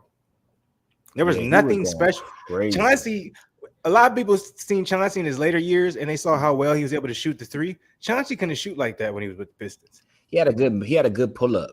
He had a very good pull-up from the mid-range. That nigga never had to pull up from 3. And he was a good floor leader. He just wasn't super fast. You feel me? He was like a slower. Chauncey was not a 3-point shooting guard. He just made big shots. He made big shots and he controlled the game. He did what he was supposed to do. But Rasheed Wallace. Really, Rasheed Wallace was the best nigga on the team. Let's keep it 100. Was the best talent. Rasheed was the best talent. And then it was Rip. And then the backbone. But the backbone, you already know who the backbone of the team was. But Rip was one of the most ordinary niggas out there. Who? Rip. Oh yeah, because even Tayshaun was talented. What? Oh man, no. But remember, Tayshaun was supposed to be the next big thing. He was, but you know why that's one of the rare times you see a team pick the wrong talent and it worked. Yeah, because Carmelo was still out there, but Carmelo wouldn't have won that with him. No, that's what Ben Wallace said. He said, "I don't think we would have won with Carmelo, even though it sounds good." He said, "I don't think it just would have meshed." And it's crazy because Melo probably would say differently, but I'm like, Melo, I remember when you got in the league, nigga. You thought you was really like. You was a shit, nigga. You feel me? And I'm like, you had every right to think that because you just won an NCAA championship in 1 year. But that's not the type of ego that was on that team. You feel me? Everybody sacrificed. Like you talking about Tayshaun Prince, he had a clip, but he really wouldn't shoot too much because he would let Rip and Rasheed and all them get more touches than him. You feel me? He would just be on the kick out. He was really the original 3-and-D. You get what I'm saying? Like 3-and-D, because I'm like, he was locking Kobe. Well, I don't want to say locking. Kobe was just shooting dumb shit, but he was making it tough for Kobe. And a lot of people don't realize that actually Chauncey played a lot of off guard when Tayshaun Prince was on the floor. A lot of people don't understand that Tayshaun Prince actually handled a lot of the point guard duties when he was on the court and Chauncey was there. That was actually one of the few times, in my opinion, I would say that basketball started to transition where you kind of saw positionless basketball, because people don't know in Tayshaun in high school. I remember because salute to the church I went to. Assistant pastor, my pops was close with him. He went to Dominguez. He used to love high school basketball. So I remember the playoff games. I was a young nigga at the time. I remember I saw Tayshaun Prince. It was in the playoff games. I remember, the pastor at the time, he would just go crazy talking about him. He's gonna be the next big thing. He's 6'9", playing point guard. You ain't seen that since Magic. It's crazy. And it didn't really translate to the NBA like that, but in a lot of big moments, you would see Tayshaun Prince handling the basketball duties, and you would see Chauncey off ball. And I think that also, speaks to how great of a player Chauncey was and understood what the assignment was, because that is actually when you saw, like you were saying, Zen, how good of a shooter he was. Chauncey, he could shoot that thing. He wasn't the greatest off-ball shooter. I think he developed that later, but during that time, I thought he was a great catch and shoot player. You talking about Chauncey Billups or Tayshaun Prince? Chauncey. Oh yeah. When my bad, I didn't address this real quick.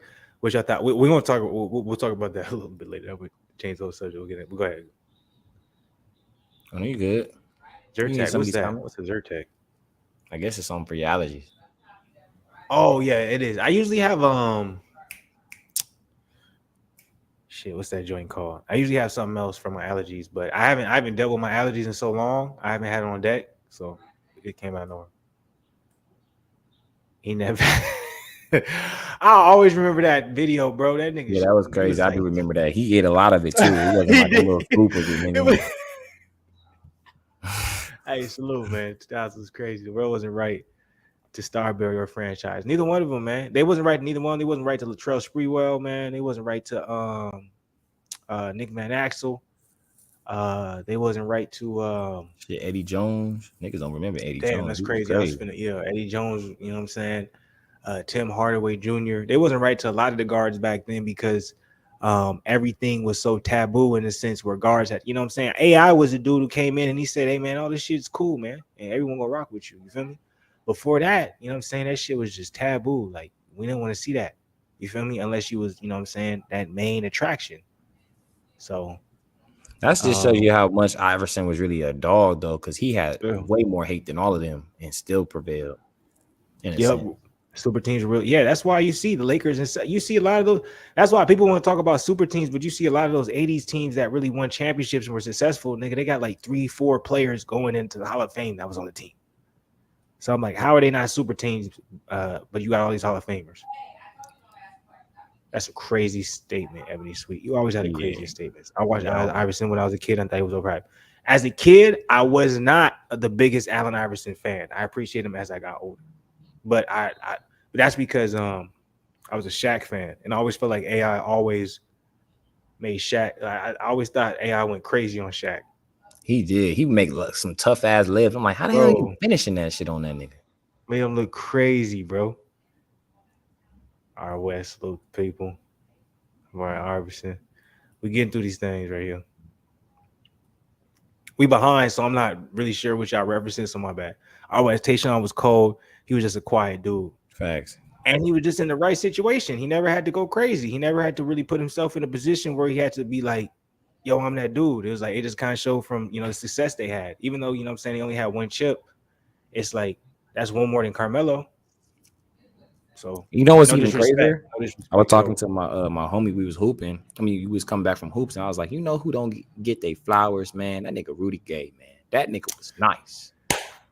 Damn, my nigga. I love that you just. And that's one of my favorite players. Well, I won't say that's one of my, but during the time when he was going crazy, you knew that was one of my guys, man. Oh boy, and it was crazy because we always thought he was going to be that 26 to 27 point a game type of player. He was going to be what Paul George was supposed to be. What he is now. Man, can we talk about it? Can we talk about some of these? Can we talk about some of these small forwards that we don't want to talk about?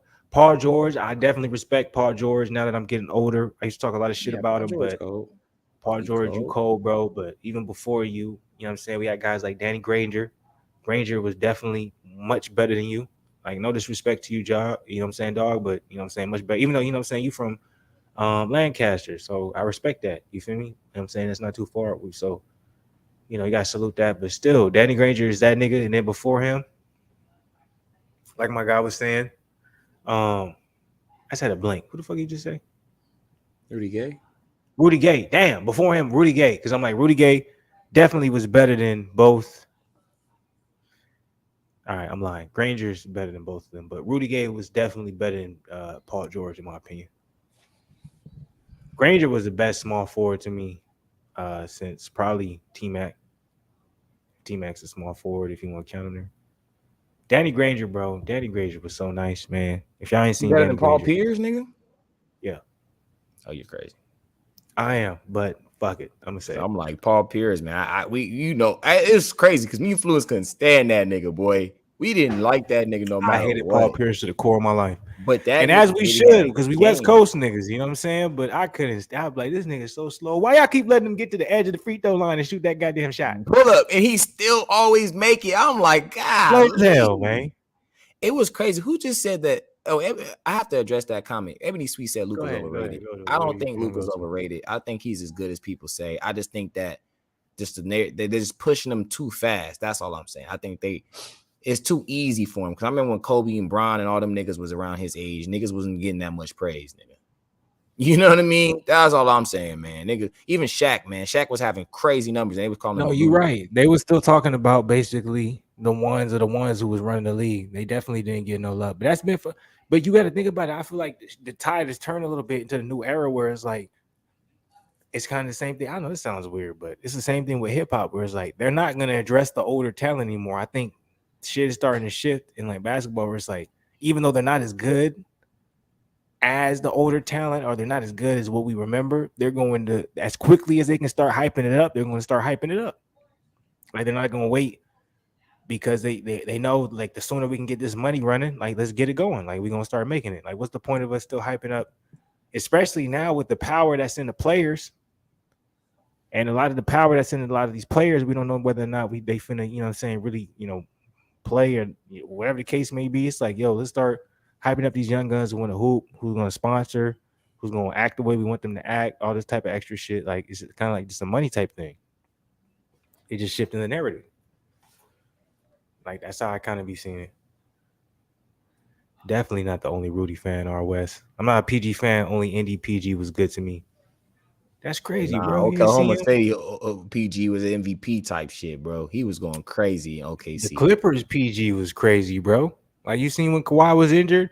To this day, man. Hey, look, I can say whatever I want about PG. Hey, Kawhi, you a beast, but look, nigga, Kawhi is way more overrated than PG is. PG is legit. I'm like, the only reason Kawhi is always going to be held over PG is because he got that championship with Toronto. And if you want to be real, I can't talk shit because if PG went to that Toronto team, I don't think he would have won the chip. I just think it was just everything worked perfectly. You know what I'm saying?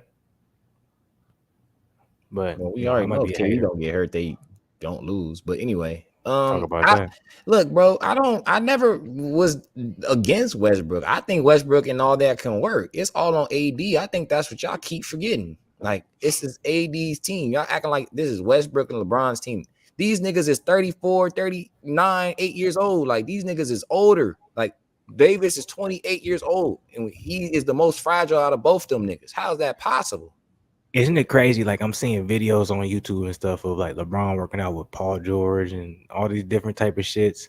And then you got 80 talking about he ain't touched the ball since I don't know when. I'm just not getting back. It's like, I know you was injured, my nigga, but it's like, that just doesn't make any sense. Like, why are you so comfortable in saying that? Like me, I'm like, bro, like me, like nigga, I'm not making nearly the amount of money you're making, and I'm motherfucking go crazy if I ain't did something for a certain amount of time. Because I'm like, nigga, I'm just allowing my body to just die.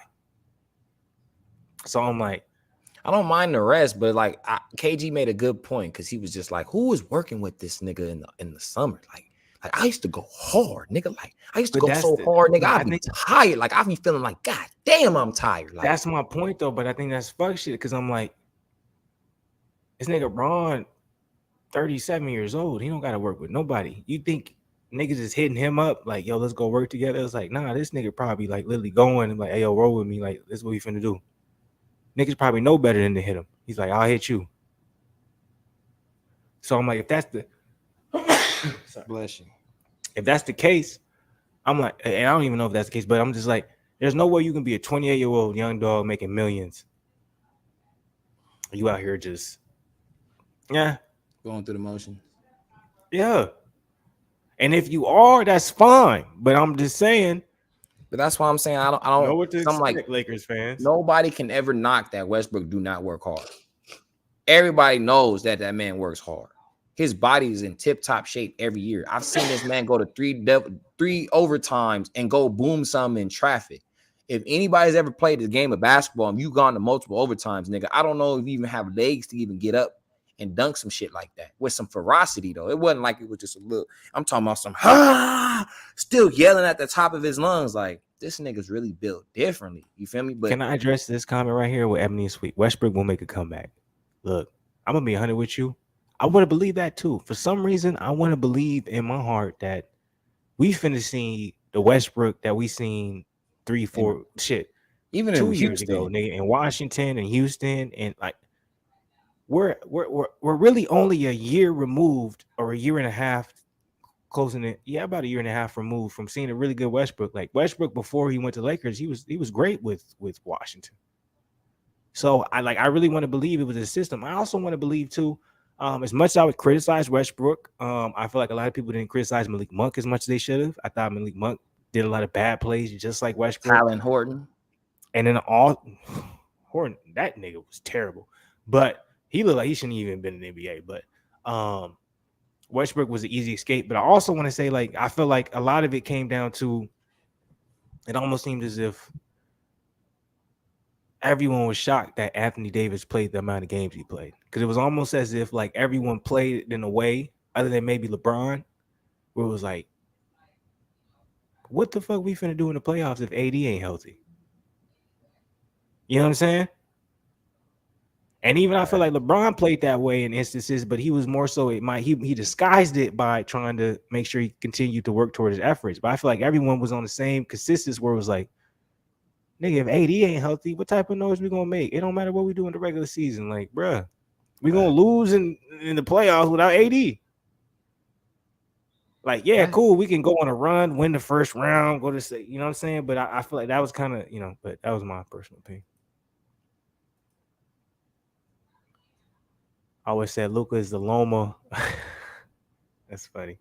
At the NBA, but Luka's good though. Loma ain't. Oh, wait, hold on. Come on now. Lomachenko's good. Yeah, he's good. Don't do that. Lomachenko's really good. Danny Drew Westbrook is squadoosh. I ain't seen you in the chat before. Salute to you, Danny Douche, man. Hit the like button, subscribe to the channel. You already know what the game is. Hey, man, I just says, man, we'll never see another nigga average 3 triple doubles in 3 seasons back to back to back. We'll never see it again. Because people were saying, well, we'll never see Oscar in a player like Oscar again. He only averaged a triple double 1 season. This nigga did it 3, and he did it. He has 4 seasons where he did it, but he just did 3 in a row. And the only reason he didn't do it in Houston is because he was sacrificing and letting James be more on ball. Because people still forget James Harden averaged 34 points a game with Westbrook on the team.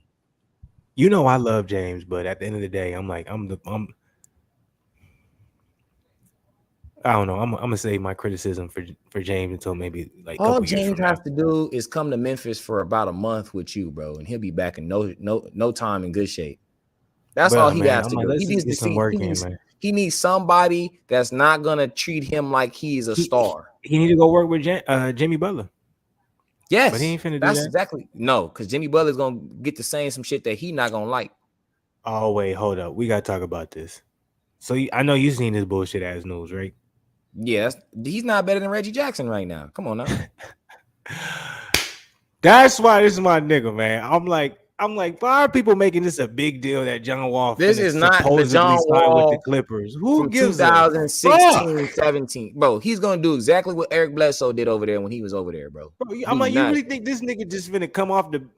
I ain't played for 2-3 years. I'm coming straight off the bench. He probably ain't been working out like that. He been doing things here and there, and he gonna just take Reggie Jackson's spot. Nah, Reggie's too cold, man. He's too cold right now. People is going crazy with that, bro. Making niggas dance like they Lance out there, boy. Bro, niggas is really out here just saying like, oh, he's finna make them the big 3. And I'm like, man, y'all really disrespectful. Y'all been disrespecting Reggie though. So it's like never. Straw said AD could never stay healthy ever. Even in Indiana, he would always stay. Okay, he's probably talking about PG. Yeah, he got to be talking about PG because I'm like, AD never was in it. PG definitely was healthy in Indiana. He crazy for that. He didn't get injured till like the last year. Estrada said, and the Pelicans. The Pelicans gonna be good, but you know what I'm saying. I like Zion is good, but I don't know how he's gonna fit with CJ. I don't know how it's gonna go.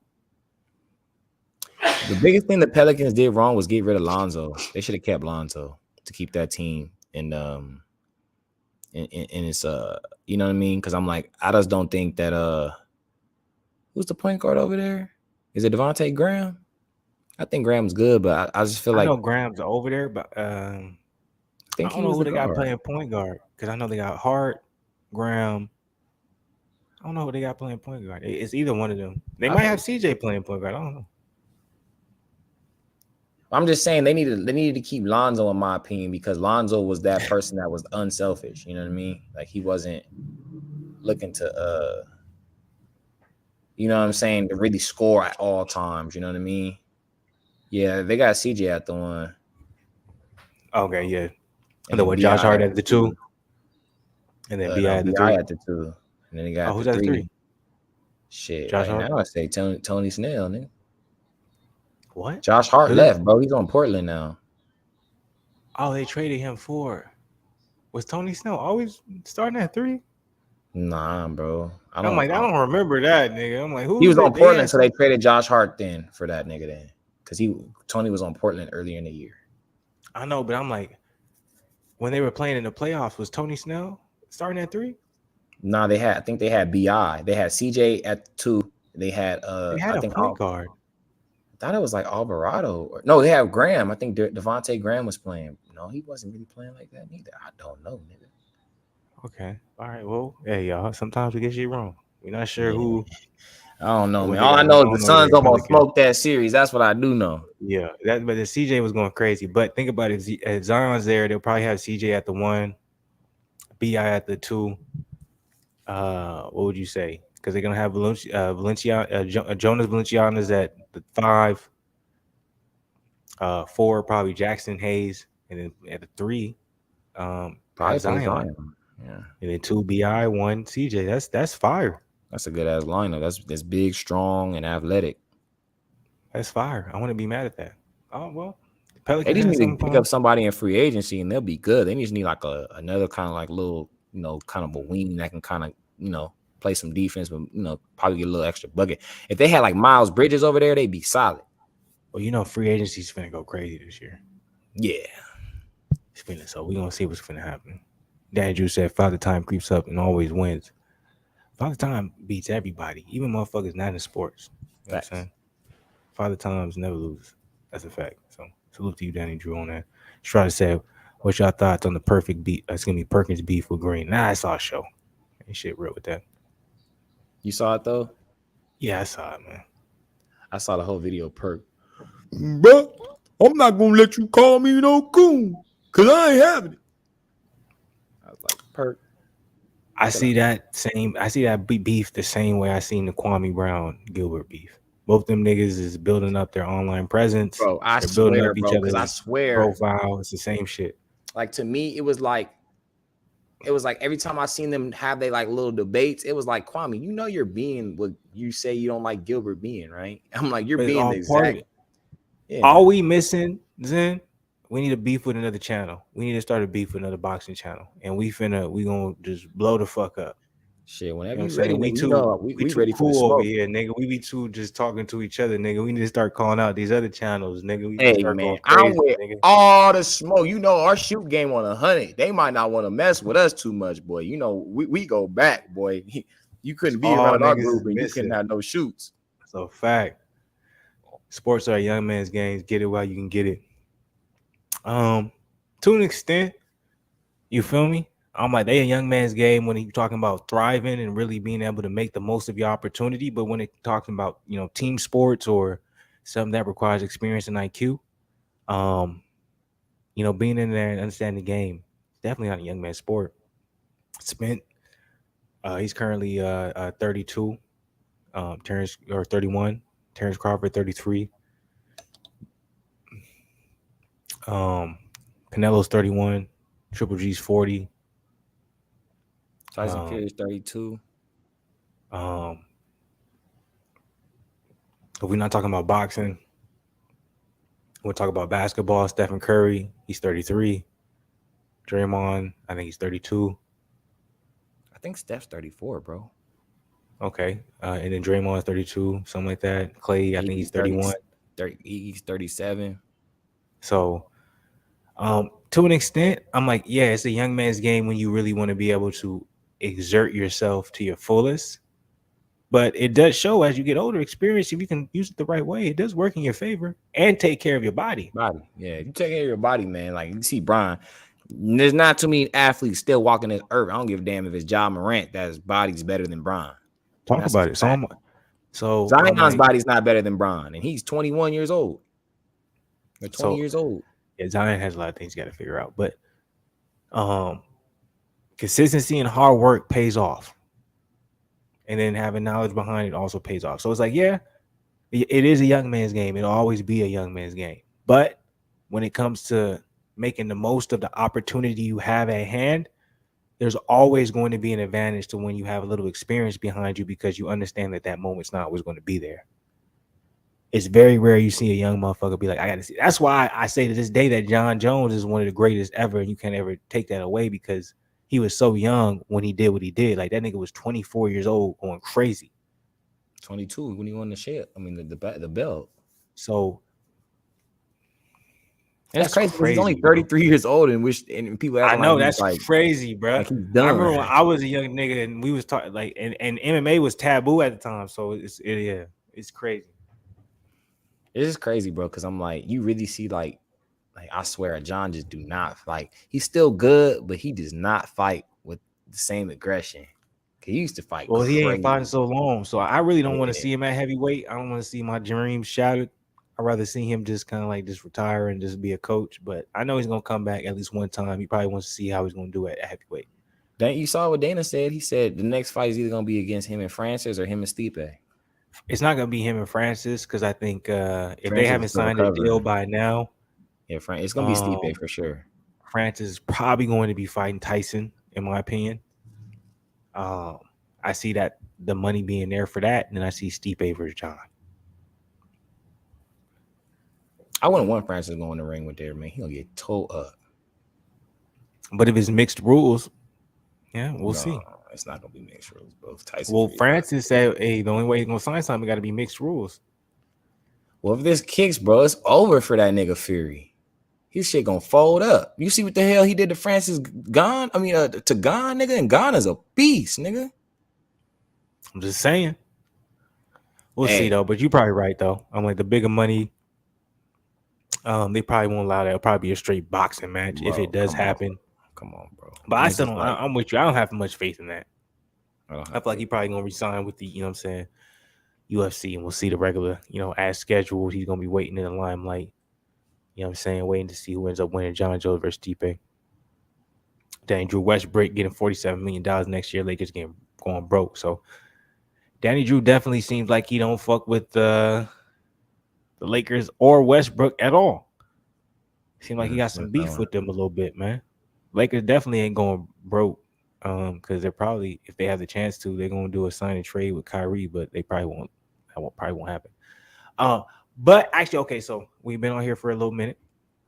That was fun. We're going to be on here just too much longer. I do want to real quick get into the other topics because we've been crazy on the basketball side of the game. Everybody who came up in here supported, you know what I'm saying, on the basketball side of the game. We salute y'all, man. Make sure you hit the like button on that good stuff. I did want to talk about a couple of topics. That's it. And we can get up out of here with you, young dog. So the first one I do want to talk about. Should I say this for last? Yeah, I'll save yours for last, your topic for last. So I want to do this middle interlude right here. We're going to the boxing side of the game. Errol Spence versus Terence Crawford is supposedly supposed to be happening in October. You know, there's no facts. There's no this report is actually what's going to happen. Nothing like that. It's all speculation. It's all allegedly. It's all possibilities. But let's say it does happen. Let's say, you know what I'm saying, we get something for October, or let's say we get something for late 2022. How do you feel about this fight? Do you think this fight is actually going to be happening? Do you think we should even be talking about this? Should I just get this shit off the screen? Just what's your thoughts in totality, man? Talk to me, Zen. It's gonna happen because it has no choice but to happen because Crawford already said that he's gonna retire in the next 2 years. So talk about it. It has to, because you gotta remember when Pacquiao fought Floyd, Floyd fought Pacquiao, and then he fought 2 more times. So what, about a year and a half left that Floyd had or something like that. So it's like when dudes is fun to come, you feel me? You gotta get the money. We can get the money, and it's not gonna make no more money later down the line. So this is the time it kind of has to happen. If it don't happen this year, then it's no point to having it happen, to be real. Even if you think that there's still other lucrative fights for both of the fighters, because let's say Terence Crawford wants to go up to 154. He won't come back down. They'll give him the Jermell Charlo fight. What if he beats Jermell Charlo? He's undisputed at one. He was undisputed at 154, won a belt at 147, undisputed at 140, undisputed at 135. He's already think about this. Terence Crawford's already a Hall of Famer right now. This is what I was saying when I dropped that video on Danny Garcia fighting Jose Benavidez Sr. I was like, Danny Garcia is already a Hall of Famer. So he understands that. So Errol Spence Jr., some would argue he's already a Hall of Famer. These guys understand that. Jermell Charlo, I don't think he's there yet, but he's close. So I can see Jermell Charlo being like, yeah, I'll fight you, Garcia. Yeah, I'll fight you, Crawford. Because he wants to be in that landscape. So if that's the leverage that we see from some of these guys who saying I'll jump up, similar to kind of what you're saying is, or you know, depending on, you know, where your perspective is, it's like, it's hard for me to see Errol Spence versus Terence Crawford actually being something that's concrete and going to happen, because I don't think Errol Spence needs the Terence Crawford fight. I don't think Terence Crawford needs the Errol Spence fight. As much as right now, everyone in the moment will say, you have to have this fight. 10 years from now, we won't give a fuck about this fight if it didn't happen. Well, but we would look at their resumes and we'll say, well, yeah, they're probably Hall of Famers. I disagree. I think this fight needs to happen. It's kind of like how Floyd and Pacquiao needed to happen, right? Because even though people won't say that it doesn't matter, it does. Because every time you bring that up, somebody's always going to say, well, Pacquiao wasn't healthy or Floyd was cherry picking. He should have found him early. So this fight has to happen, in my opinion, and it's going to happen probably this year. Like I said, because if it doesn't, then it's not going to happen. Because if I'm telling you, if Terence Crawford goes up, see me, this is what Terence Crawford's trying to do. He's trying to beat the clique. That's what he's trying to do. He's trying to show that like all y'all niggas is bullshit. And when I beat both y'all niggas, I'm gonna be the greatest nigga to have done it. That's how he's thinking. That's how he's gonna go about it. Because think about it. If he goes and beats Crawford and unifies the division, then vacates all his belts and then goes up to 154 and beats Jamel. And we ain't never seen nothing like that before, ever. I've never seen nothing like that before. I've never seen somebody unify a division, leave the division, and go take all the belts out of another division the next fight. I never seen it. So I think that's the route. Yeah, exactly. So I think that's the route he's going to go through. And I think that's because he hasn't said anybody else's name but Spence's. Like nothing else he's came up. He mentioned about Jamel. Those are only two. Like only reason we keep saying Jamel's name is because that's the next fight he wants, because he wants the Spence fight first. Yeah. That's why Jamel's name is in the mix. So he's like, if I beat your boy, your ass is next. That's what I see him doing in the marketing, because he's just like, now I'm older. I want to retire when I want to retire at a certain age where I could still be dad to my kids and not feel all beat up and messed up and shit like that. That's how I see it. Now, what you were saying, I'm not saying couldn't happen. I'm just saying I don't see another fight right now in boxing, because right now, as you can see, boxing dry. Sahara Desert. Right now.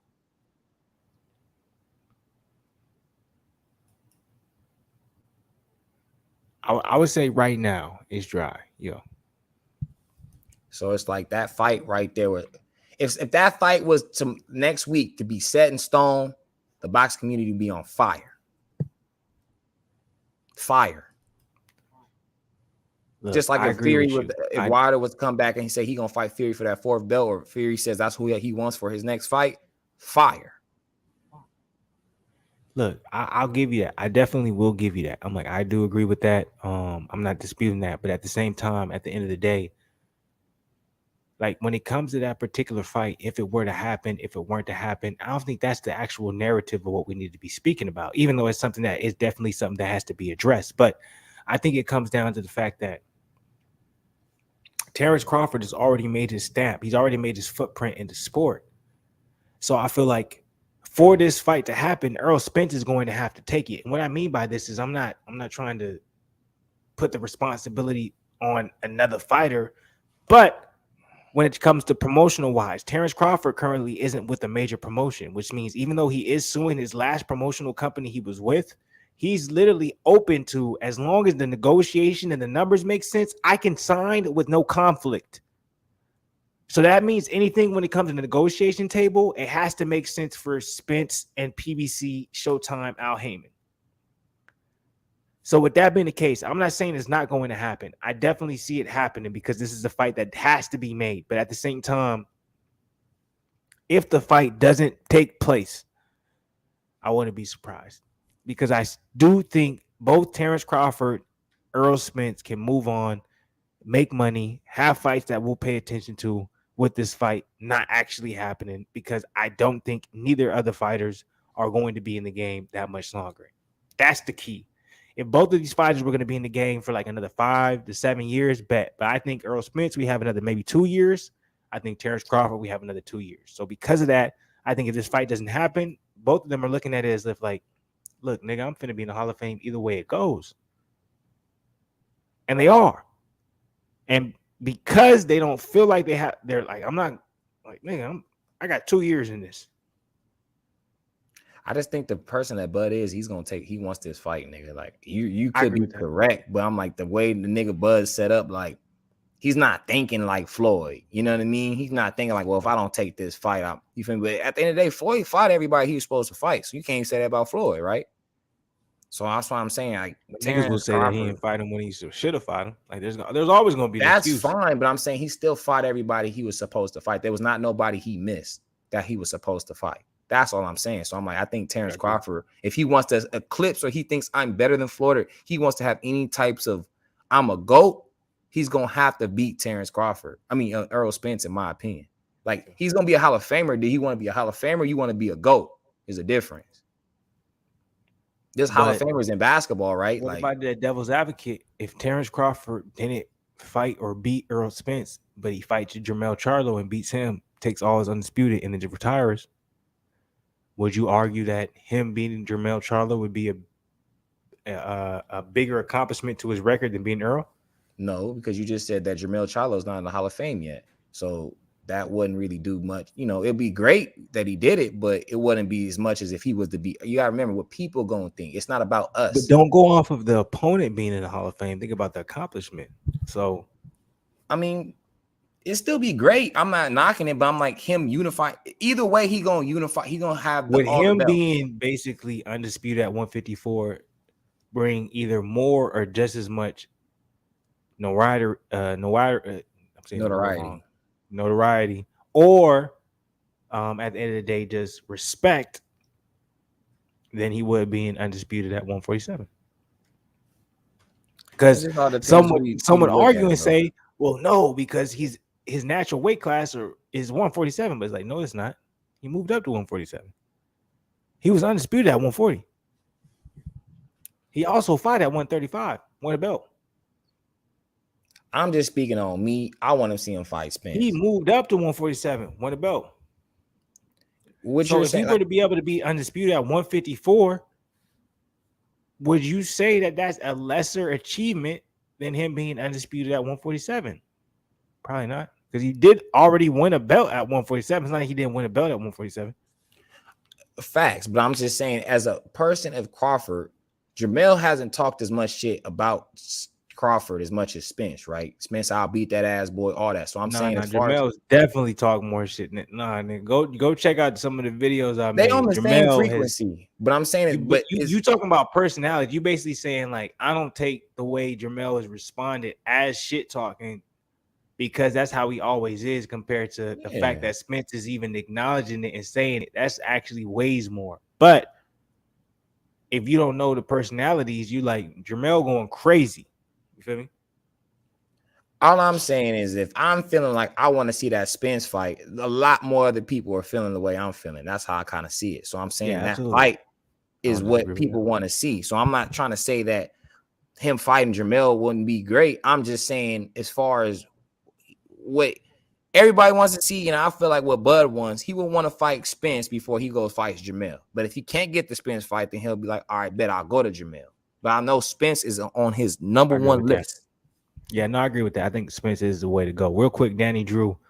I respect that you ride with the Charlo twins. Yeah, they really the best. Ronnie Shields definitely doesn't train both of the Charlo twins. They have different trainers. Ronnie Shields trains Jamal. Jermell trains with who's Earl Smith's trainer? Derek James, right? Yeah, Derek James, yeah. Yeah, so Ronnie Shields he trains with Jamal. Jermell trains with Derek. But I respect that, man. You know what I'm saying? Show your love for the fighters. I love that, man. I love that. So to you. One last thing before we get up out of here. Let a little conversation. We don't got to get crazy into it because we late into this thing already. You said Plan B might be annihilated. It's not in here no more. It's not even a topic or subject. You want to expand on that at all before we get up out of here, dog? You got anything? Oh, he's over here. He's talking to the mama, so I understand it. But I'm like, because this is Zen's topic. You feel me? So it's like I'm trying to figure out exactly what he's coming at. So I'm like, we may touch this particular topic, we may not. You know what I'm saying? So it's gonna depend on how he's feeling and what he's finna be on. I appreciate everybody who's been up in here, man. Show love. Definitely hit the like button, man. If you ain't hit the like button, definitely hit the subscribe button. If you ain't subscribed to the channel, notification gang on a whole nother level, man. Show some love. Dan Drew said, my burst, I ain't know it all. It's all good, bro. I definitely don't expect you to know it all in no type of way. That's what we here for. You know what I'm saying? If we can correct a little bitty of the itty bitty, you know what I'm saying? We're going to go ahead and do that. And then also, too, if we wrong on our side of the game, you know what I'm saying? Go ahead and put the corrections in the motherfucking chat. You know what I'm saying? We want to know what the real is. So I'm just letting you know. But hey, salute, man. Support your motherfucking, you know what I'm saying, the fighters that you really rock with. You know what I'm saying? That like number of respect when it comes to that. I mean, sweet. Jamel was hanging out with Chris Brown. I predict the twins will lose their next 3 fights. See, that's how I know niggas ain't really fans of the twins. They've been cool with Chris Brown for like a minute. So for like 5 years, for real. Yeah, I'm like, it's been a long time. The Twins and Chris Brown been hanging around each other, and they've been winning fights. So don't do that, and also don't do that to Chris Brown. Make it seem like he's a bad charm, because Chris Brown definitely. Man, go listen to that new album, boy. You can think differently, boy. Don't disrespect the GOAT of my motherfucking generation. You feel me? Get LeBron James in music. You feel me? Keep up the good work, Danny Drew. Appreciate you, bro. Appreciate you showing love, man. Real quick, I did want to touch on that last name before we get up out of here, man. You said Plan B might be dead. Why you feel like that, man? I know you probably going off the Roe versus Wade type shit, but why you feel like that, man? All the stuff I be reading, they're saying that CVS's and all types of markets are limiting the supplies of Plan B pills. So I know eventually they're not gonna even have them in the stores. So see, I didn't know nothing about that. I didn't even know that was the case. So with that even being factual, see, that's why we got young Zen up in here, man, educating the people. This comes down like, look, remember, y'all, you know what I'm saying? The Roe versus Wade, that shit just got overturned. There's no abortions. It's all in the states, you know what I'm saying, opinion. Look, I know everyone wants to make this about women's rights and women's bodies and all that stuff, and I'm not saying they shouldn't, you know what I'm saying? Women should have every, you know what I'm saying, right in every, you know, vicinity to feel like they just to decide what they want to do with their body. That's cool. But I'm talking to my peoples out there, my fellas, you know what I'm saying, my dogs, my dudes. Hey, if there's ever any other time to talk about strapping up or being very careful about where you choose to make sure that you put the da-da-da, you know what I'm saying? Now is the time.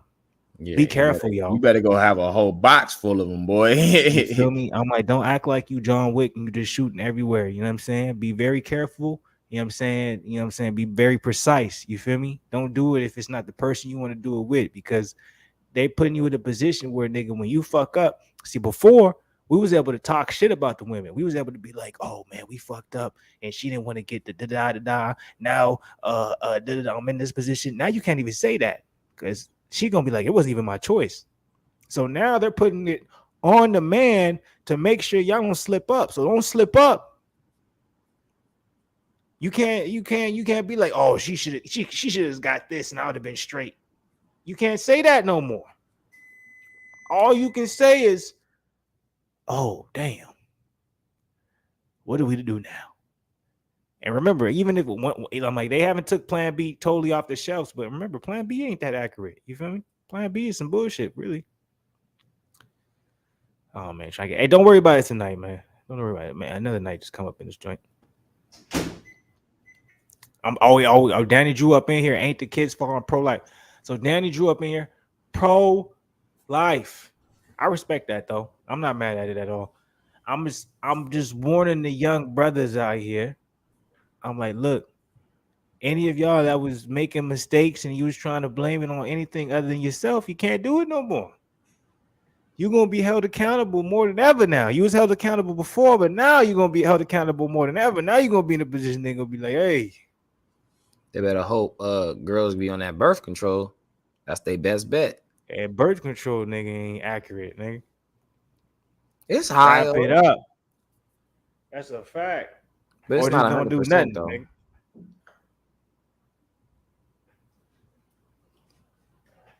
Don't do nothing at all. But all right. We're gonna if anything, we're gonna be wrapping up. We're gonna wrap up this podcast. Have them babies. I want to see Lil Zen. Oh, he said don't wrap it up. No, just make sure if you're not gonna wrap it up, don't wrap it up with the right woman. You feel me? Don't play yourself. Shit. That can be a headache for the rest of your life. Never see a junior the way shit going in this life. I wouldn't even know how to raise my child right now, man. Yeah. You ain't got no choice. But look, well, if anything, we're gonna wrap up this here podcast. Anything you want to say to people, young Zen? Hey man, just keep on trucking, man. Absolutely, man. Keep on trucking, man. Keep moving, keep grooving. You know what I'm saying? Stay saluting. Look, I had a good time, man. It was a good time, man. Salute to everybody out there, man. Happy Tuesday. Check out tomorrow, man. I'll be back with some Fluence boxing tomorrow. There was nothing really today for the Fluence boxing side of the game. The news a little slow. Hey, but this weekend though, Fluence Lounge, we finna be on for Fluence Lounge because I don't think there's really nothing crazy going for boxing, but we got a very good UFC card. Yeah. So nigga, I was throwing kicks in my workout today just so I can get ready for it. So y'all look out for that. Salute to the people as always, man. Stay blessed, never stressed. I always stay on the Arnold Schwarzenegger side of the game. I'll be back. I usually say with more boxing, but in this particular case, more podcasting. Much love to the people, man. Stay up, stay.